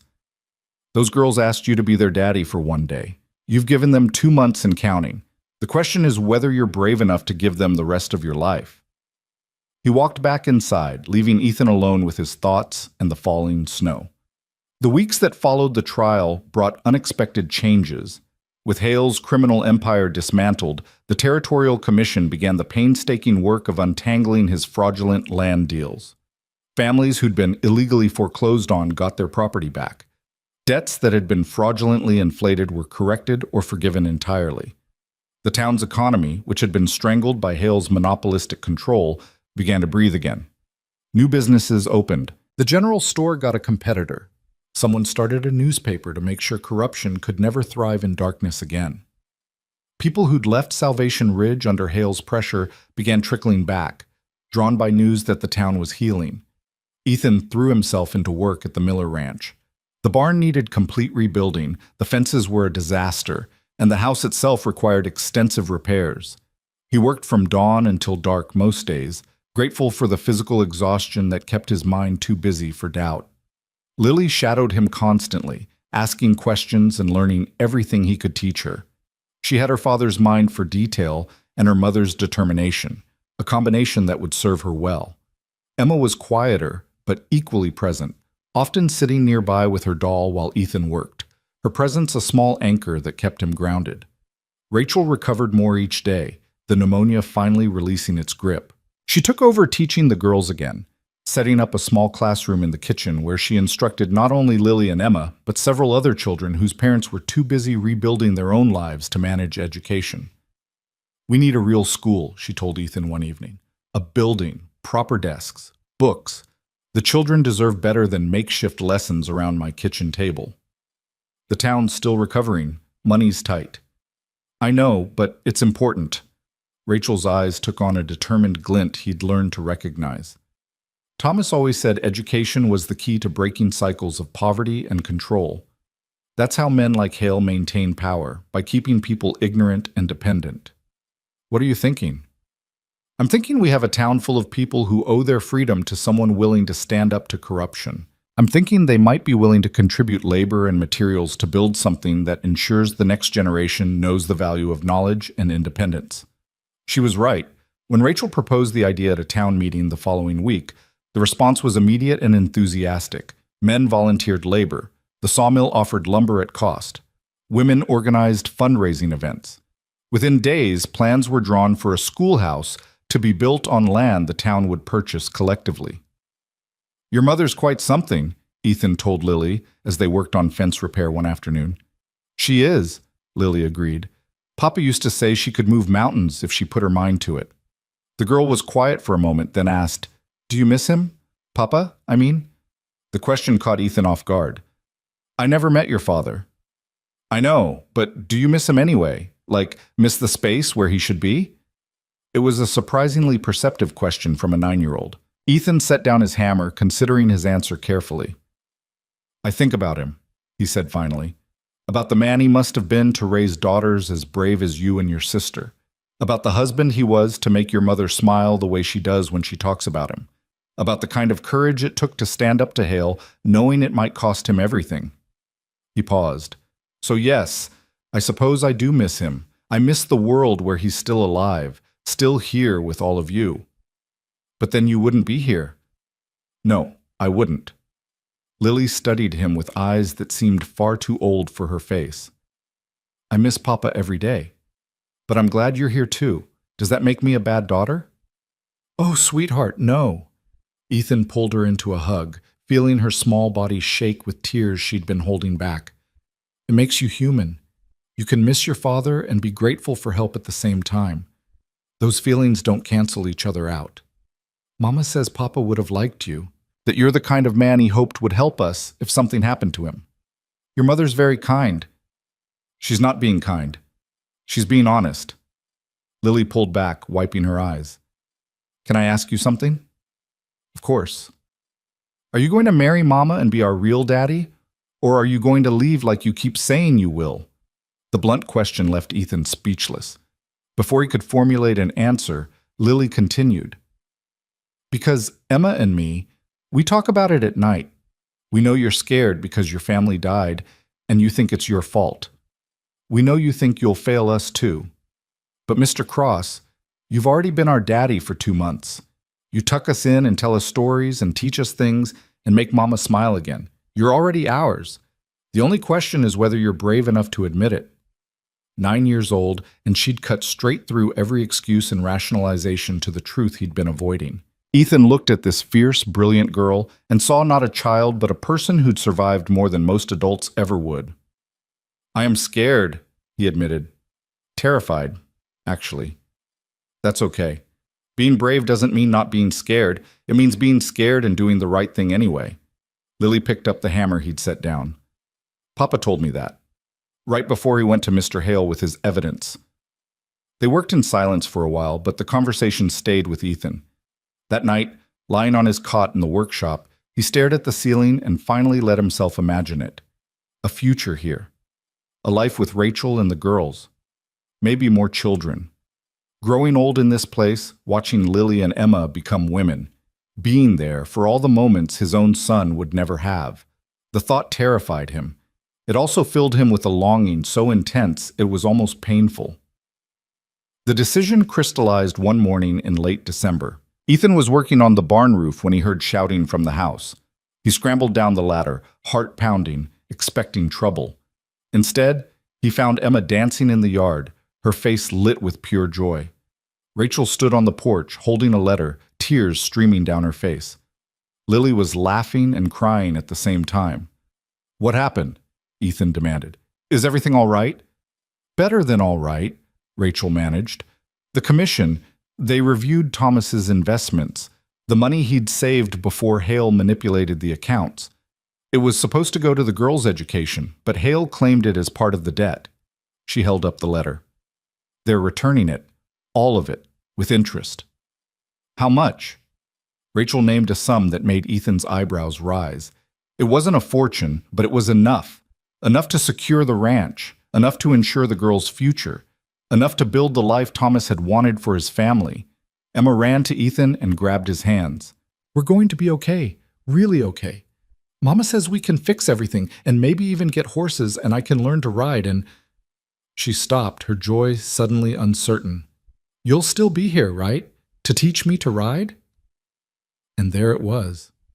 The question that had been hanging over everything for 2 months. The moment where Ethan had to choose between the safety of running and the risk of staying. He looked at Emma's hopeful face, at Lily watching him with knowing eyes, at Rachel on the porch, trying not to let her own hope show too clearly. He thought about his wife and son, about the life he'd lost and the guilt he'd carried. But he also thought about what Pastor Matthews had said about grace, about second chances not being about deserving, but about choosing. And he thought about what Lily had said, that he was already theirs, that the only question was whether he was brave enough to admit it. Yes, he said, and the word felt like a door opening. I'll be here. Emma's shriek of joy probably scared birds 3 counties over. Lily whooped and ran to join her sister in an impromptu dance. And Rachel's smile was like sunrise, warm and bright and full of promise. That night, after the girls were in bed, Ethan and Rachel sat on the porch despite the cold. The stars were brilliant overhead, sharp and clear in the winter air. Did you mean it? Rachel asked quietly. About staying? I meant it. Why? What changed? Ethan was quiet for a long moment, organizing thoughts he'd barely admitted to himself. Nothing changed. That's what I finally realized. I've been here for 2 months, and every day I told myself it was temporary, that I was just helping until you were back on your feet. But the truth is, I stopped being temporary the day Emma asked me to be their daddy. I just didn't have the courage to admit it until now. And now you do? Now I do. Or at least, I'm going to try. He turned to face her. I can't promise I won't fail sometimes. Can't promise I won't wake up terrified that I'll lose you all the way I lost them. But I can promise I'll try. Every day I'll try to be the man those girls think I am. Rachel took his hand. That's all any of us can do. Try. And when we fail, get up and try again. They sat in silence, hands linked, watching the stars. Then Rachel said, "Ethan, there's something I need to tell you." "What?" "I'm falling in love with you." The words came out soft but certain. "Maybe I have been for weeks. I tried not to. Tried to tell myself it was too soon, that I was confusing gratitude with something deeper. But it's not gratitude. It's you. The way you are with the girls. The way you fixed our house without being asked. The way you stood up to Hale even though you had no obligation to protect us." She paused. "I know you're not ready to hear that. I know you're still carrying your wife in your heart, and that's okay. I just needed you to know that when you're ready, if you're ever ready, I'm here." Ethan's throat tightened. "Rachel, You don't have to say anything. I just wanted you to know." But Ethan found he did need to say something, needed to speak the truth he'd been avoiding because it felt like a betrayal of everything he'd lost. "Sarah was my whole world," he said quietly. "When she died, I thought I died too. That whatever was left walking around in my body wasn't really alive, just going through motions until I could join her." He looked at Rachel, really looked at her. "But these past 2 months with you and the girls, I've felt alive again. Not the same as before, different, but real. And it terrifies me because it feels like I'm betraying her memory by moving forward. You're not betraying anyone by choosing to live." I know that in my head. My heart's still catching up. Ethan squeezed her hand. "I can't say I'm falling in love with you. Not yet. The words feel too big, too permanent. But I can say that when I think about the future now, I see you in it. See the girls, see a life here that looks nothing like what I had before, but maybe, possibly, could be something worth building." "That's enough," Rachel said and smiled. "That's more than enough." The territorial governor's offer came 3 days before Christmas, delivered by Marshal Thornton himself. Ethan was in the barn when the marshal arrived, and something in Thornton's expression told him this wasn't a social call. "The governor wants you on his anti-corruption task force," Thornton said without preamble. "Full deputy marshal status, good pay, based wherever you want in the territory. You'd report directly to me, work on cases involving official corruption, land fraud, that sort of thing. After what you did here, you're exactly the kind of man we need." It was everything Ethan had once wanted: purpose, authority, a chance to make a real difference. But as he looked around the barn, he'd been rebuilding, thought about the girls waiting for him to come teach them their letters, remembered Rachel's smile that morning over coffee. He realized something fundamental had shifted. "I'm honored," he said carefully. "Truly, but I need to think about it." Thornton's expression suggested he'd expected this. "The girls. The girls. Rachel, this place." Ethan gestured around.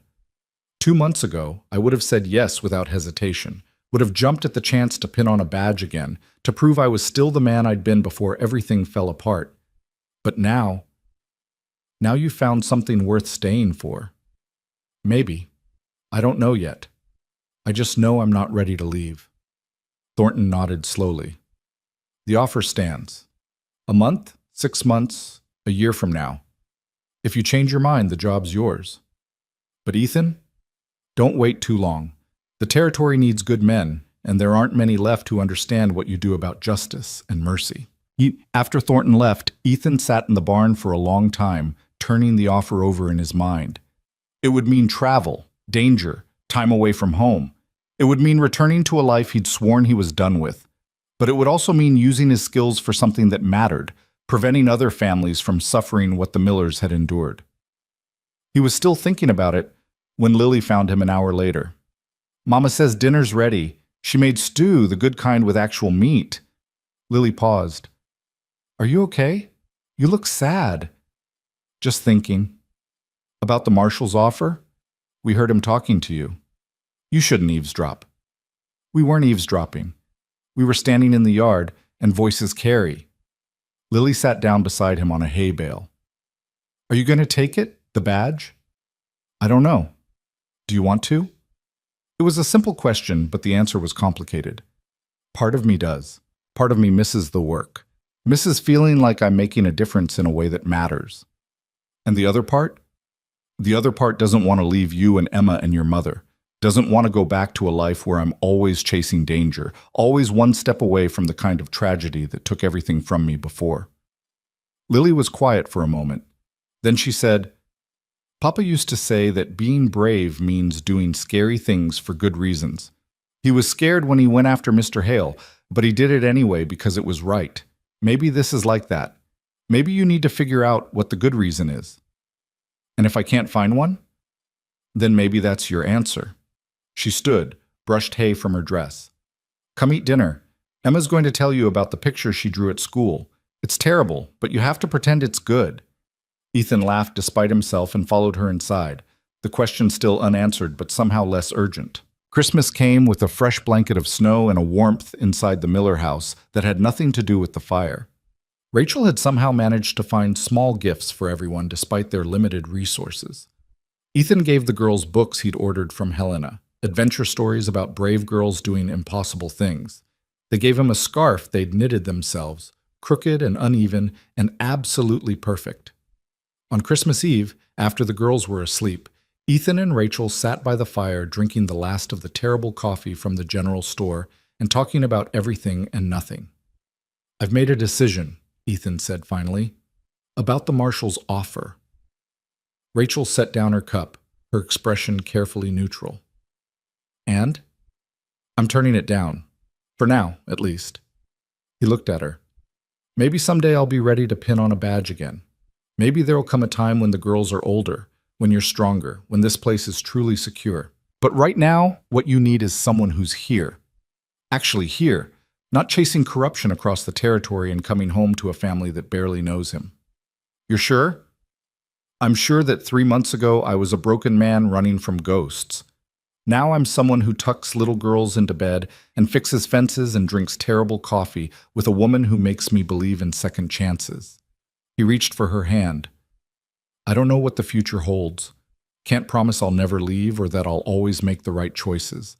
But I can promise that right now, in this moment, there's nowhere else I'd rather be. Rachel's eyes filled with tears, but she was smiling. That's enough. For now, it's enough.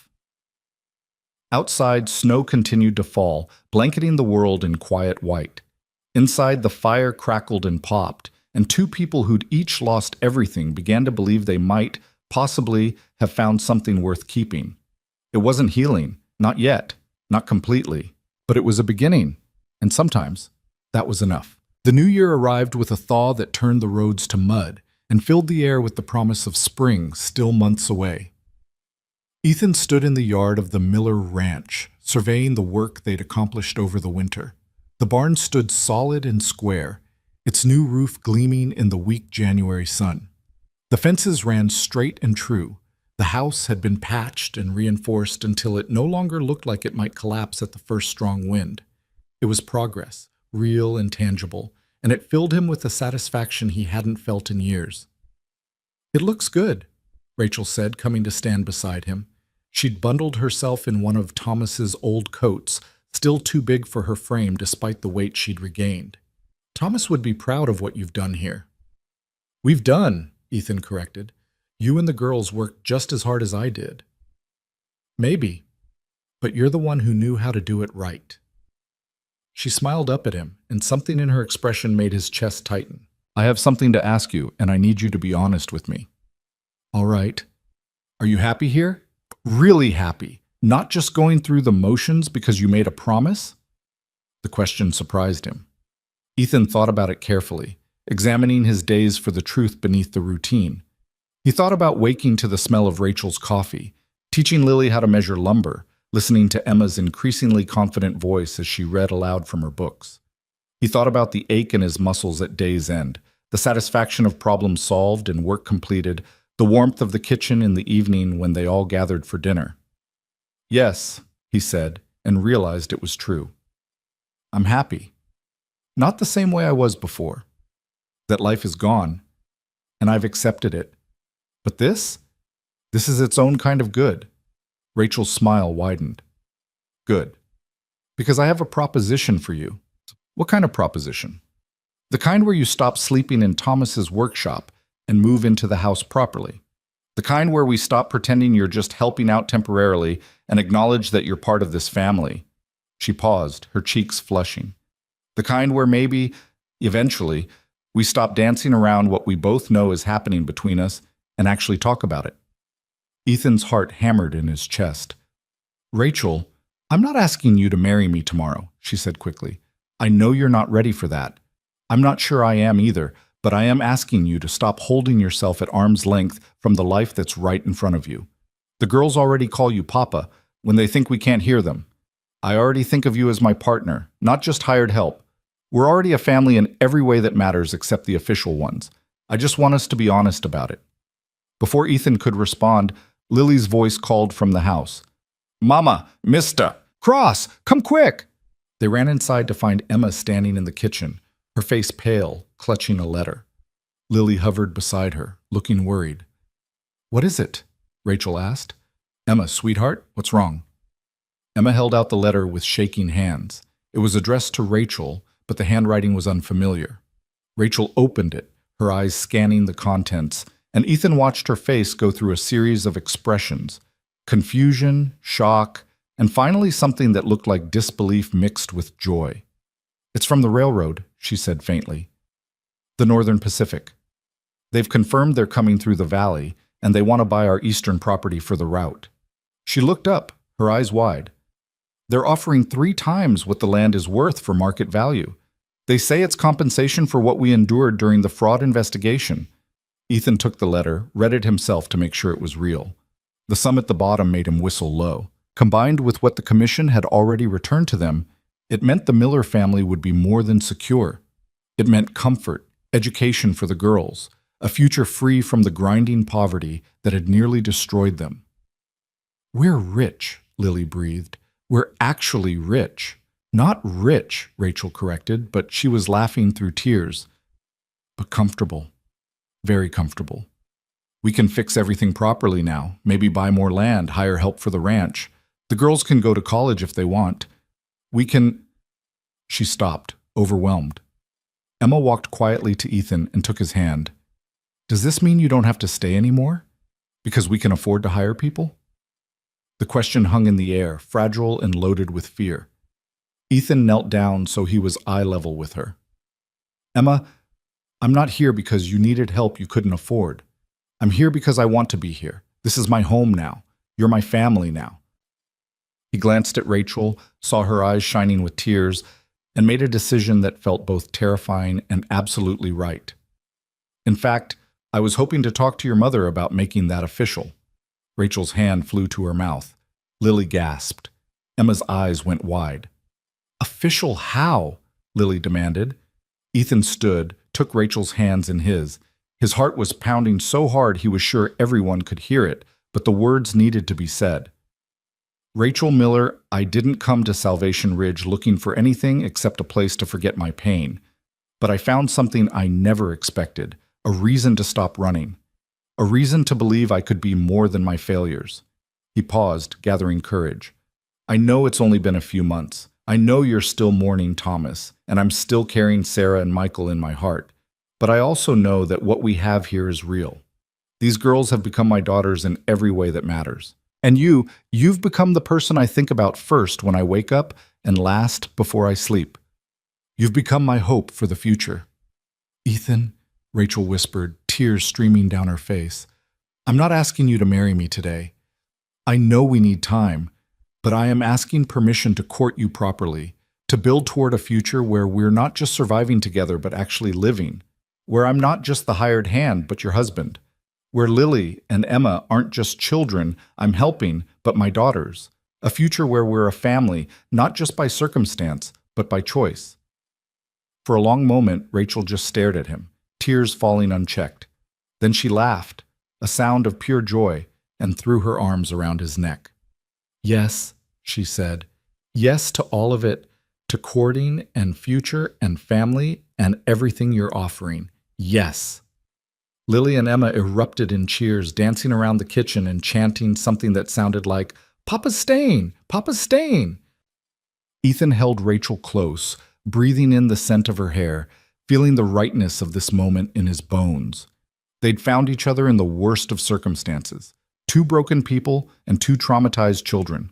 But somehow, impossibly, they'd built something beautiful from the wreckage.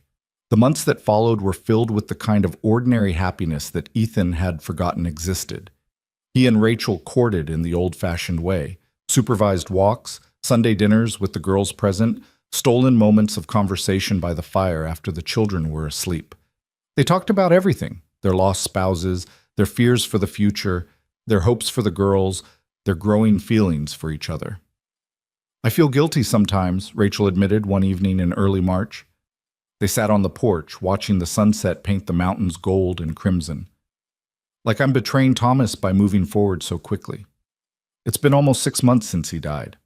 "I know, but we were together for 12 years. Sometimes it feels wrong that I can already imagine a future without him, a future with you." Ethan understood.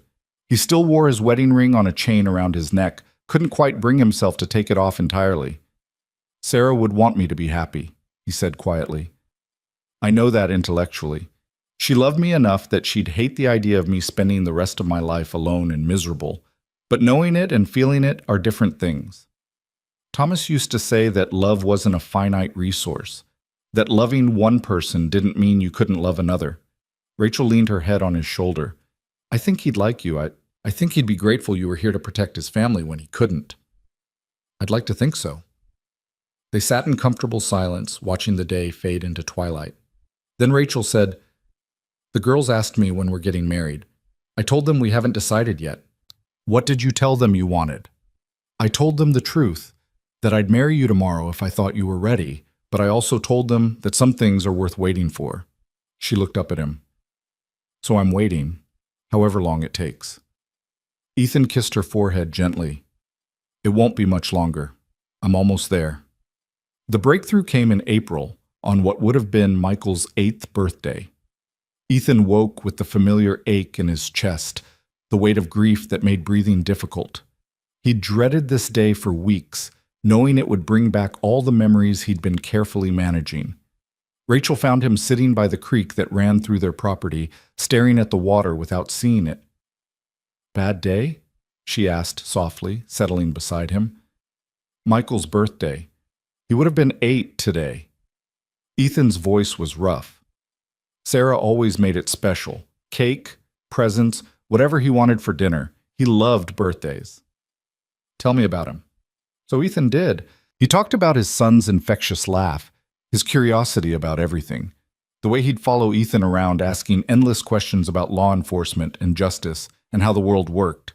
He talked about Sarah too, her strength, her kindness, the way she'd believed in him even when he doubted himself. And as he talked, something shifted. The memories stopped being only painful and became something else too, a celebration of lives lived, of love shared, of the gift they'd been even though they were gone too soon. "They were lucky to have you," Rachel said when he finished. "And you were lucky to have them. That doesn't end just because they're gone." "I know, I just feel like I'm betraying them by being happy again." "You're not betraying anyone by choosing to live." Rachel took his hand. "Ethan, your wife and son are part of who you are. The love you had for them shaped the man sitting beside me right now. The man who stopped for 2 desperate girls on a frozen road, who stood up to corruption when it would have been easier to walk away, who learned to love again despite being terrified of losing everything. Sarah and Michael made you capable of that love. Honoring their memory doesn't mean staying frozen in grief. It means living fully, loving completely, and being the man they believed you were." Ethan looked at her. This woman who'd lost everything just as he had, who understood grief and fear and the terrifying possibility of hope. And he realized something fundamental. He'd been waiting for permission to move forward, for some sign that it was okay to let go of his guilt and embrace the future. But the only permission he needed was his own. "Marry me," he said. Rachel blinked. "What?"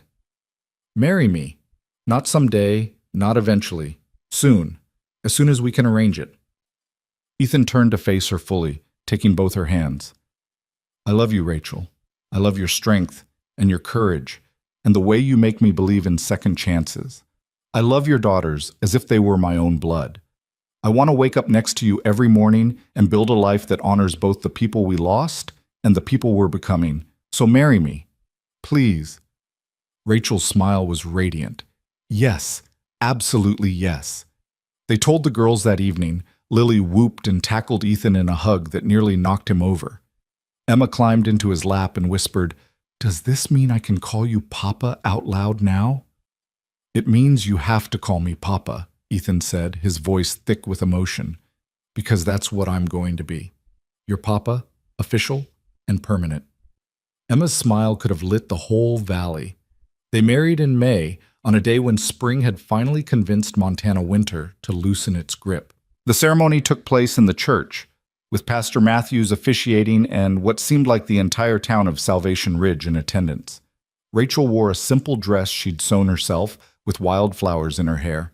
Ethan wore his best shirt and the closest thing to a nervous smile anyone had seen on his face. Lily and Emma stood beside them, their roles in the ceremony carefully defined by Rachel as the most important witnesses to the promises being made. When Ethan and Rachel exchanged vows, both girls cried happy tears. "I promise to love you," Ethan said, his voice carrying through the small church. "Not as a replacement for what I lost, but as something new and precious in its own right. I promise to be a father to your daughters, to honor Thomas's memory by protecting the family he loved. I promise to stand beside you in joy and sorrow, in triumph and trial, for as long as we both live." Rachel's vows were equally simple and profound. "I promise to love you not as a shadow of the past, but as the man you are today. I promise to honor your grief while building our joy. I promise to stand beside you, to trust you with my heart and my children, to build a future that honors where we've been while embracing where we're going." When they kissed, sealing the promises, the church erupted in applause and cheers. Lily and Emma rushed forward, wrapping their arms around both of them in a group embrace that perfectly captured what they'd become. A family forged not by blood or convenience, but by choice and love and the courage to try again. The reception that followed was simple but joyful. Henry Wilson had donated food from the general store. Someone had made a cake that leaned slightly to one side but tasted wonderful. The fiddle player from the previous celebrations provided music, and people danced and laughed and celebrated not just a wedding, but everything it represented: the triumph of hope over fear, the possibility of healing after loss, the power of community to overcome corruption. Marshal Thornton attended, bringing a gift from the territorial governor, a formal pardon for any past debts the Miller family might have owed, along with a commendation for their role in exposing Hale's corruption. "The governor wanted you to know that Montana Territory remembers what you did," Thornton told them, "and that you'll always have friends in Helena if you need them." As the sun set and the celebration wound down, Ethan found himself standing outside the church with his new family.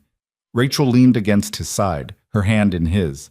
Lily and Emma sat on the church steps, tired and happy, their best dresses dirty from dancing. "Happy?" Rachel asked quietly. Ethan thought about the question. 3 months ago, he would have said happiness was impossible, that the best he could hope for was the absence of acute pain. But looking at the girls, at the woman beside him, at the town that had become his home, he realized something had fundamentally changed. "Yes," he said, and meant it completely. "I'm happy." The summer brought new challenges and new joys. The ranch thrived under their combined efforts. They bought 3 horses with the railroad money, 1 each for the girls and a sturdy mare for Rachel.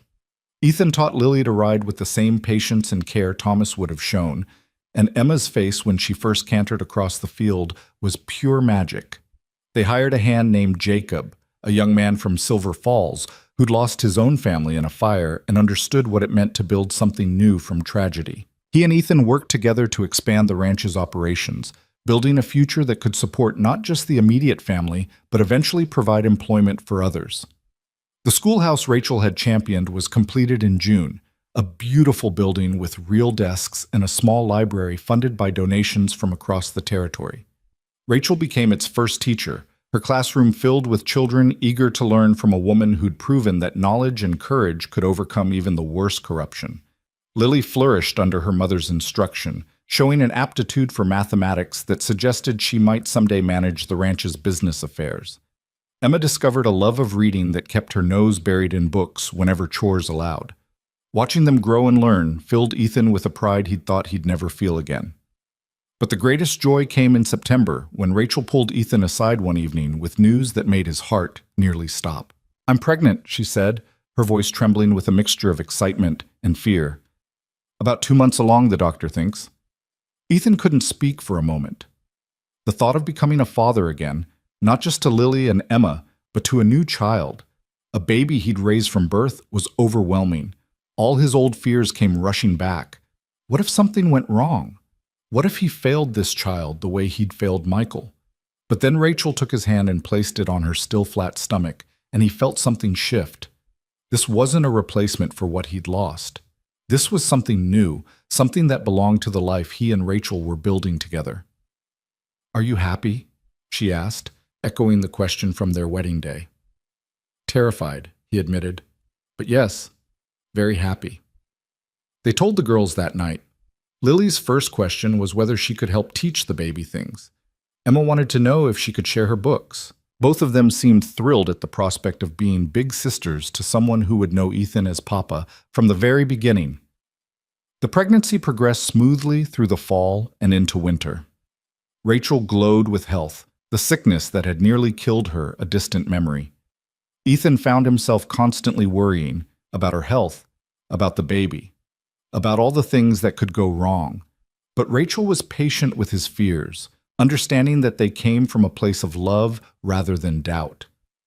"We don't get guarantees," she reminded him one evening as they sat by the fire, her hand on her growing belly. "But we get each other. We get today. That has to be enough." The baby was born on a snowy February morning, almost exactly 1 year after Ethan had first ridden into Salvation Ridge. The labor was long and difficult, and Ethan spent hours pacing the kitchen while the midwife and doctor worked upstairs. Lily and Emma tried to distract him with questions and stories, but his mind kept conjuring every terrible possibility. Then, finally, a baby's cry rang through the house. Strong and loud and absolutely perfect. The midwife came down with a smile. "You have a son, Mr. Cross. Both mother and baby are healthy." Ethan took the stairs 2 at a time. Rachel lay propped up in bed, exhausted but radiant, holding a tiny bundle wrapped in blankets. When she saw Ethan, her smile widened. "Come meet your son," she said softly. Ethan approached slowly, his heart in his throat.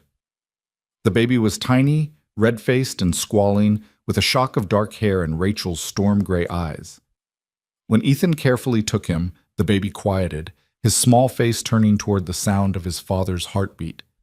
"He's perfect," Ethan whispered, tears streaming down his face. "He is," Rachel agreed. "What should we name him?" They'd discussed names for months but hadn't settled on anything. Now, holding this small miracle who represented everything they'd survived and everything they'd built, Ethan knew exactly what the baby should be called. "Hope," he said. "His name is Hope." Rachel's eyes filled with tears. "Hope Cross. I love it." Lily and Emma were allowed in to meet their new brother shortly after. They approached the bed with careful reverence, their eyes wide as they studied the tiny face. "He's so small," Lily whispered. "Was I that small?" "Smaller," Rachel assured her. "You were early and barely bigger than a kitten." Emma reached out one careful finger to touch Hope's tiny hand. The baby's fingers immediately wrapped around hers, holding tight, and Emma's face transformed with wonder. "He likes me," she breathed. "Of course he likes you," Ethan said, his voice rough with emotion. "You're his big sister. That's what big sisters are for, to protect and teach and love little brothers until they drive you crazy." Both girls giggled, but they stayed close, captivated by the tiny person who'd just joined their family. That night, after Rachel and Hope were sleeping and the girls were tucked into bed, Ethan stood on the porch looking up at the stars. The same stars that had watched him arrive a year ago, broken and running. The same stars that had witnessed everything since. The fear, the violence, the courage, the healing, the love. He thought about the plea that had changed everything. "Please, be our daddy today." Just one day, they'd asked, just temporary help in a moment of desperation. And here he stood, a year later, with two daughters sleeping upstairs who called him Papa without hesitation, a wife he loved more than he'd thought possible, and a newborn son named Hope sleeping in the cradle Thomas Miller had built for his own children. One day had become a lifetime. The sound of the door opening made him turn. Rachel stood there, wrapped in a shawl despite the midwife's orders to rest. "You should be sleeping," Ethan said, moving to guide her back inside. "I will. But I wanted to check on you." She studied his face in the moonlight. "What are you thinking about?" "Everything. How I almost didn't stop that day when I saw the girls. How close I came to riding past, to letting someone else handle their problems." He pulled her close, careful of her healing body. "If I'd made that choice, I'd be somewhere else right now. Still running, still broken, still convinced I didn't deserve a second chance." "But you did stop." "Because a little girl asked me to be her daddy for one day. Because Emma's lips were blue from the cold and I couldn't just leave them there. Because something in me recognized that if I didn't help, I'd regret it forever." Ethan looked back at the stars. "I thought I was saving them. Turns out they were saving me." Rachel rested her head against his chest. "We saved each other. That's how family works. Not one person doing all the rescuing, but everyone holding each other up when the weight gets too heavy to carry alone." "Is this real?" Ethan asked quietly.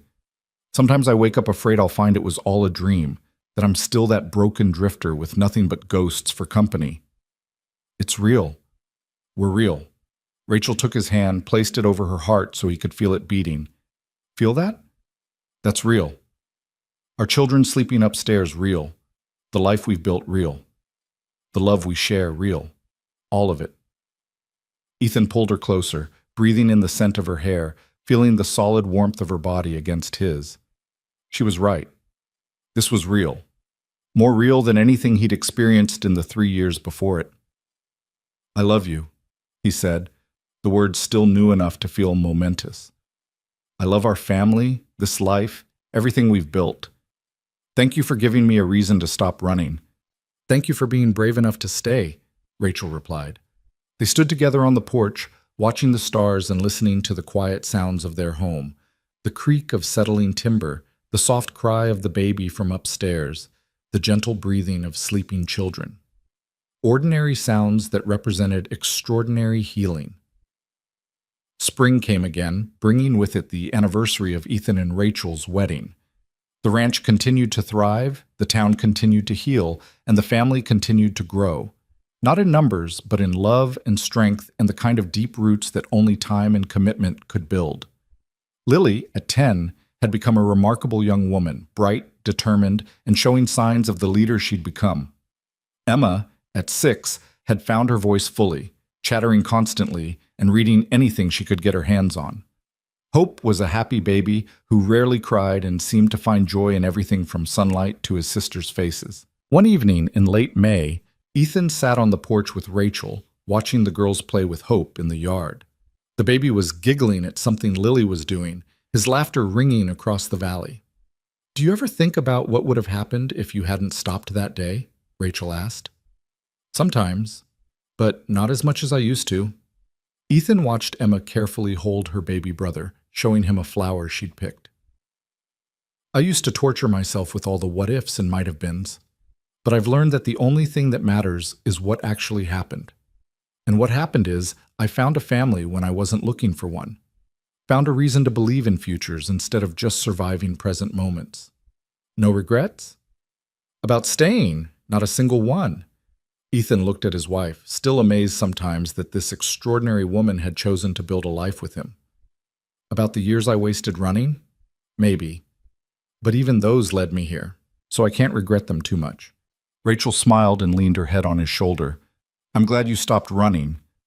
"Me too." They sat in comfortable silence, watching their children play, listening to Hope's laughter and the girls' gentle teasing.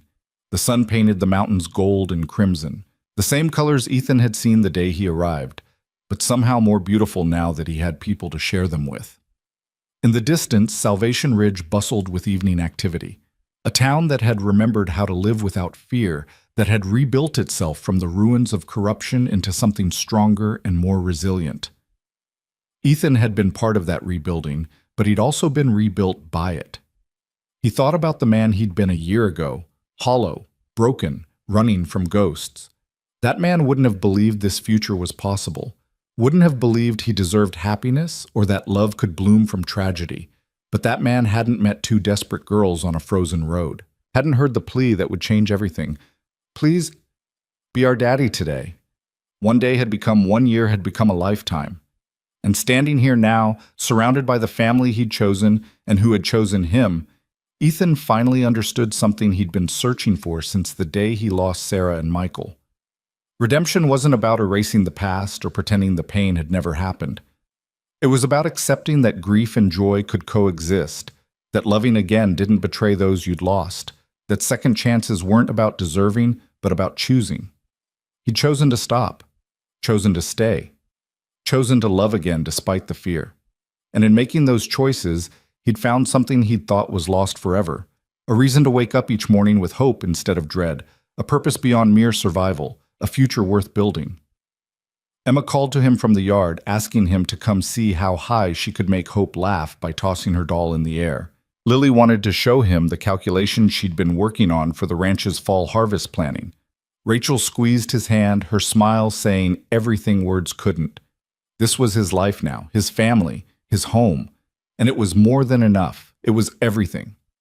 Ethan stood, crossed the porch, and descended the steps into the yard where his daughters waited with their baby brother, where laughter and love and the ordinary magic of family filled the evening air. He'd stopped running. He'd found home. And sometimes, more often than not these days, he found himself grateful for the frozen morning that had changed everything, for the two little girls brave enough to ask a stranger for help, for the woman strong enough to let him love her, for the second chance he hadn't known he was searching for. Family, he'd learned, wasn't always something you were born into. Sometimes it was something you chose, protected, and fought for. Sometimes it was something that saved you even as you tried to save it. And sometimes, if you were very lucky, it was the answer to a plea you hadn't known you'd been making all along, for a reason to stop running, for a place to belong, for a love strong enough to heal even the deepest wounds. "Papa," Emma called, pulling him from his thoughts. "Come play with us." "Coming," he called back, and meant it with his whole heart. He was coming home. He was already there. And for the first time in 3 years, that was exactly where he wanted to be.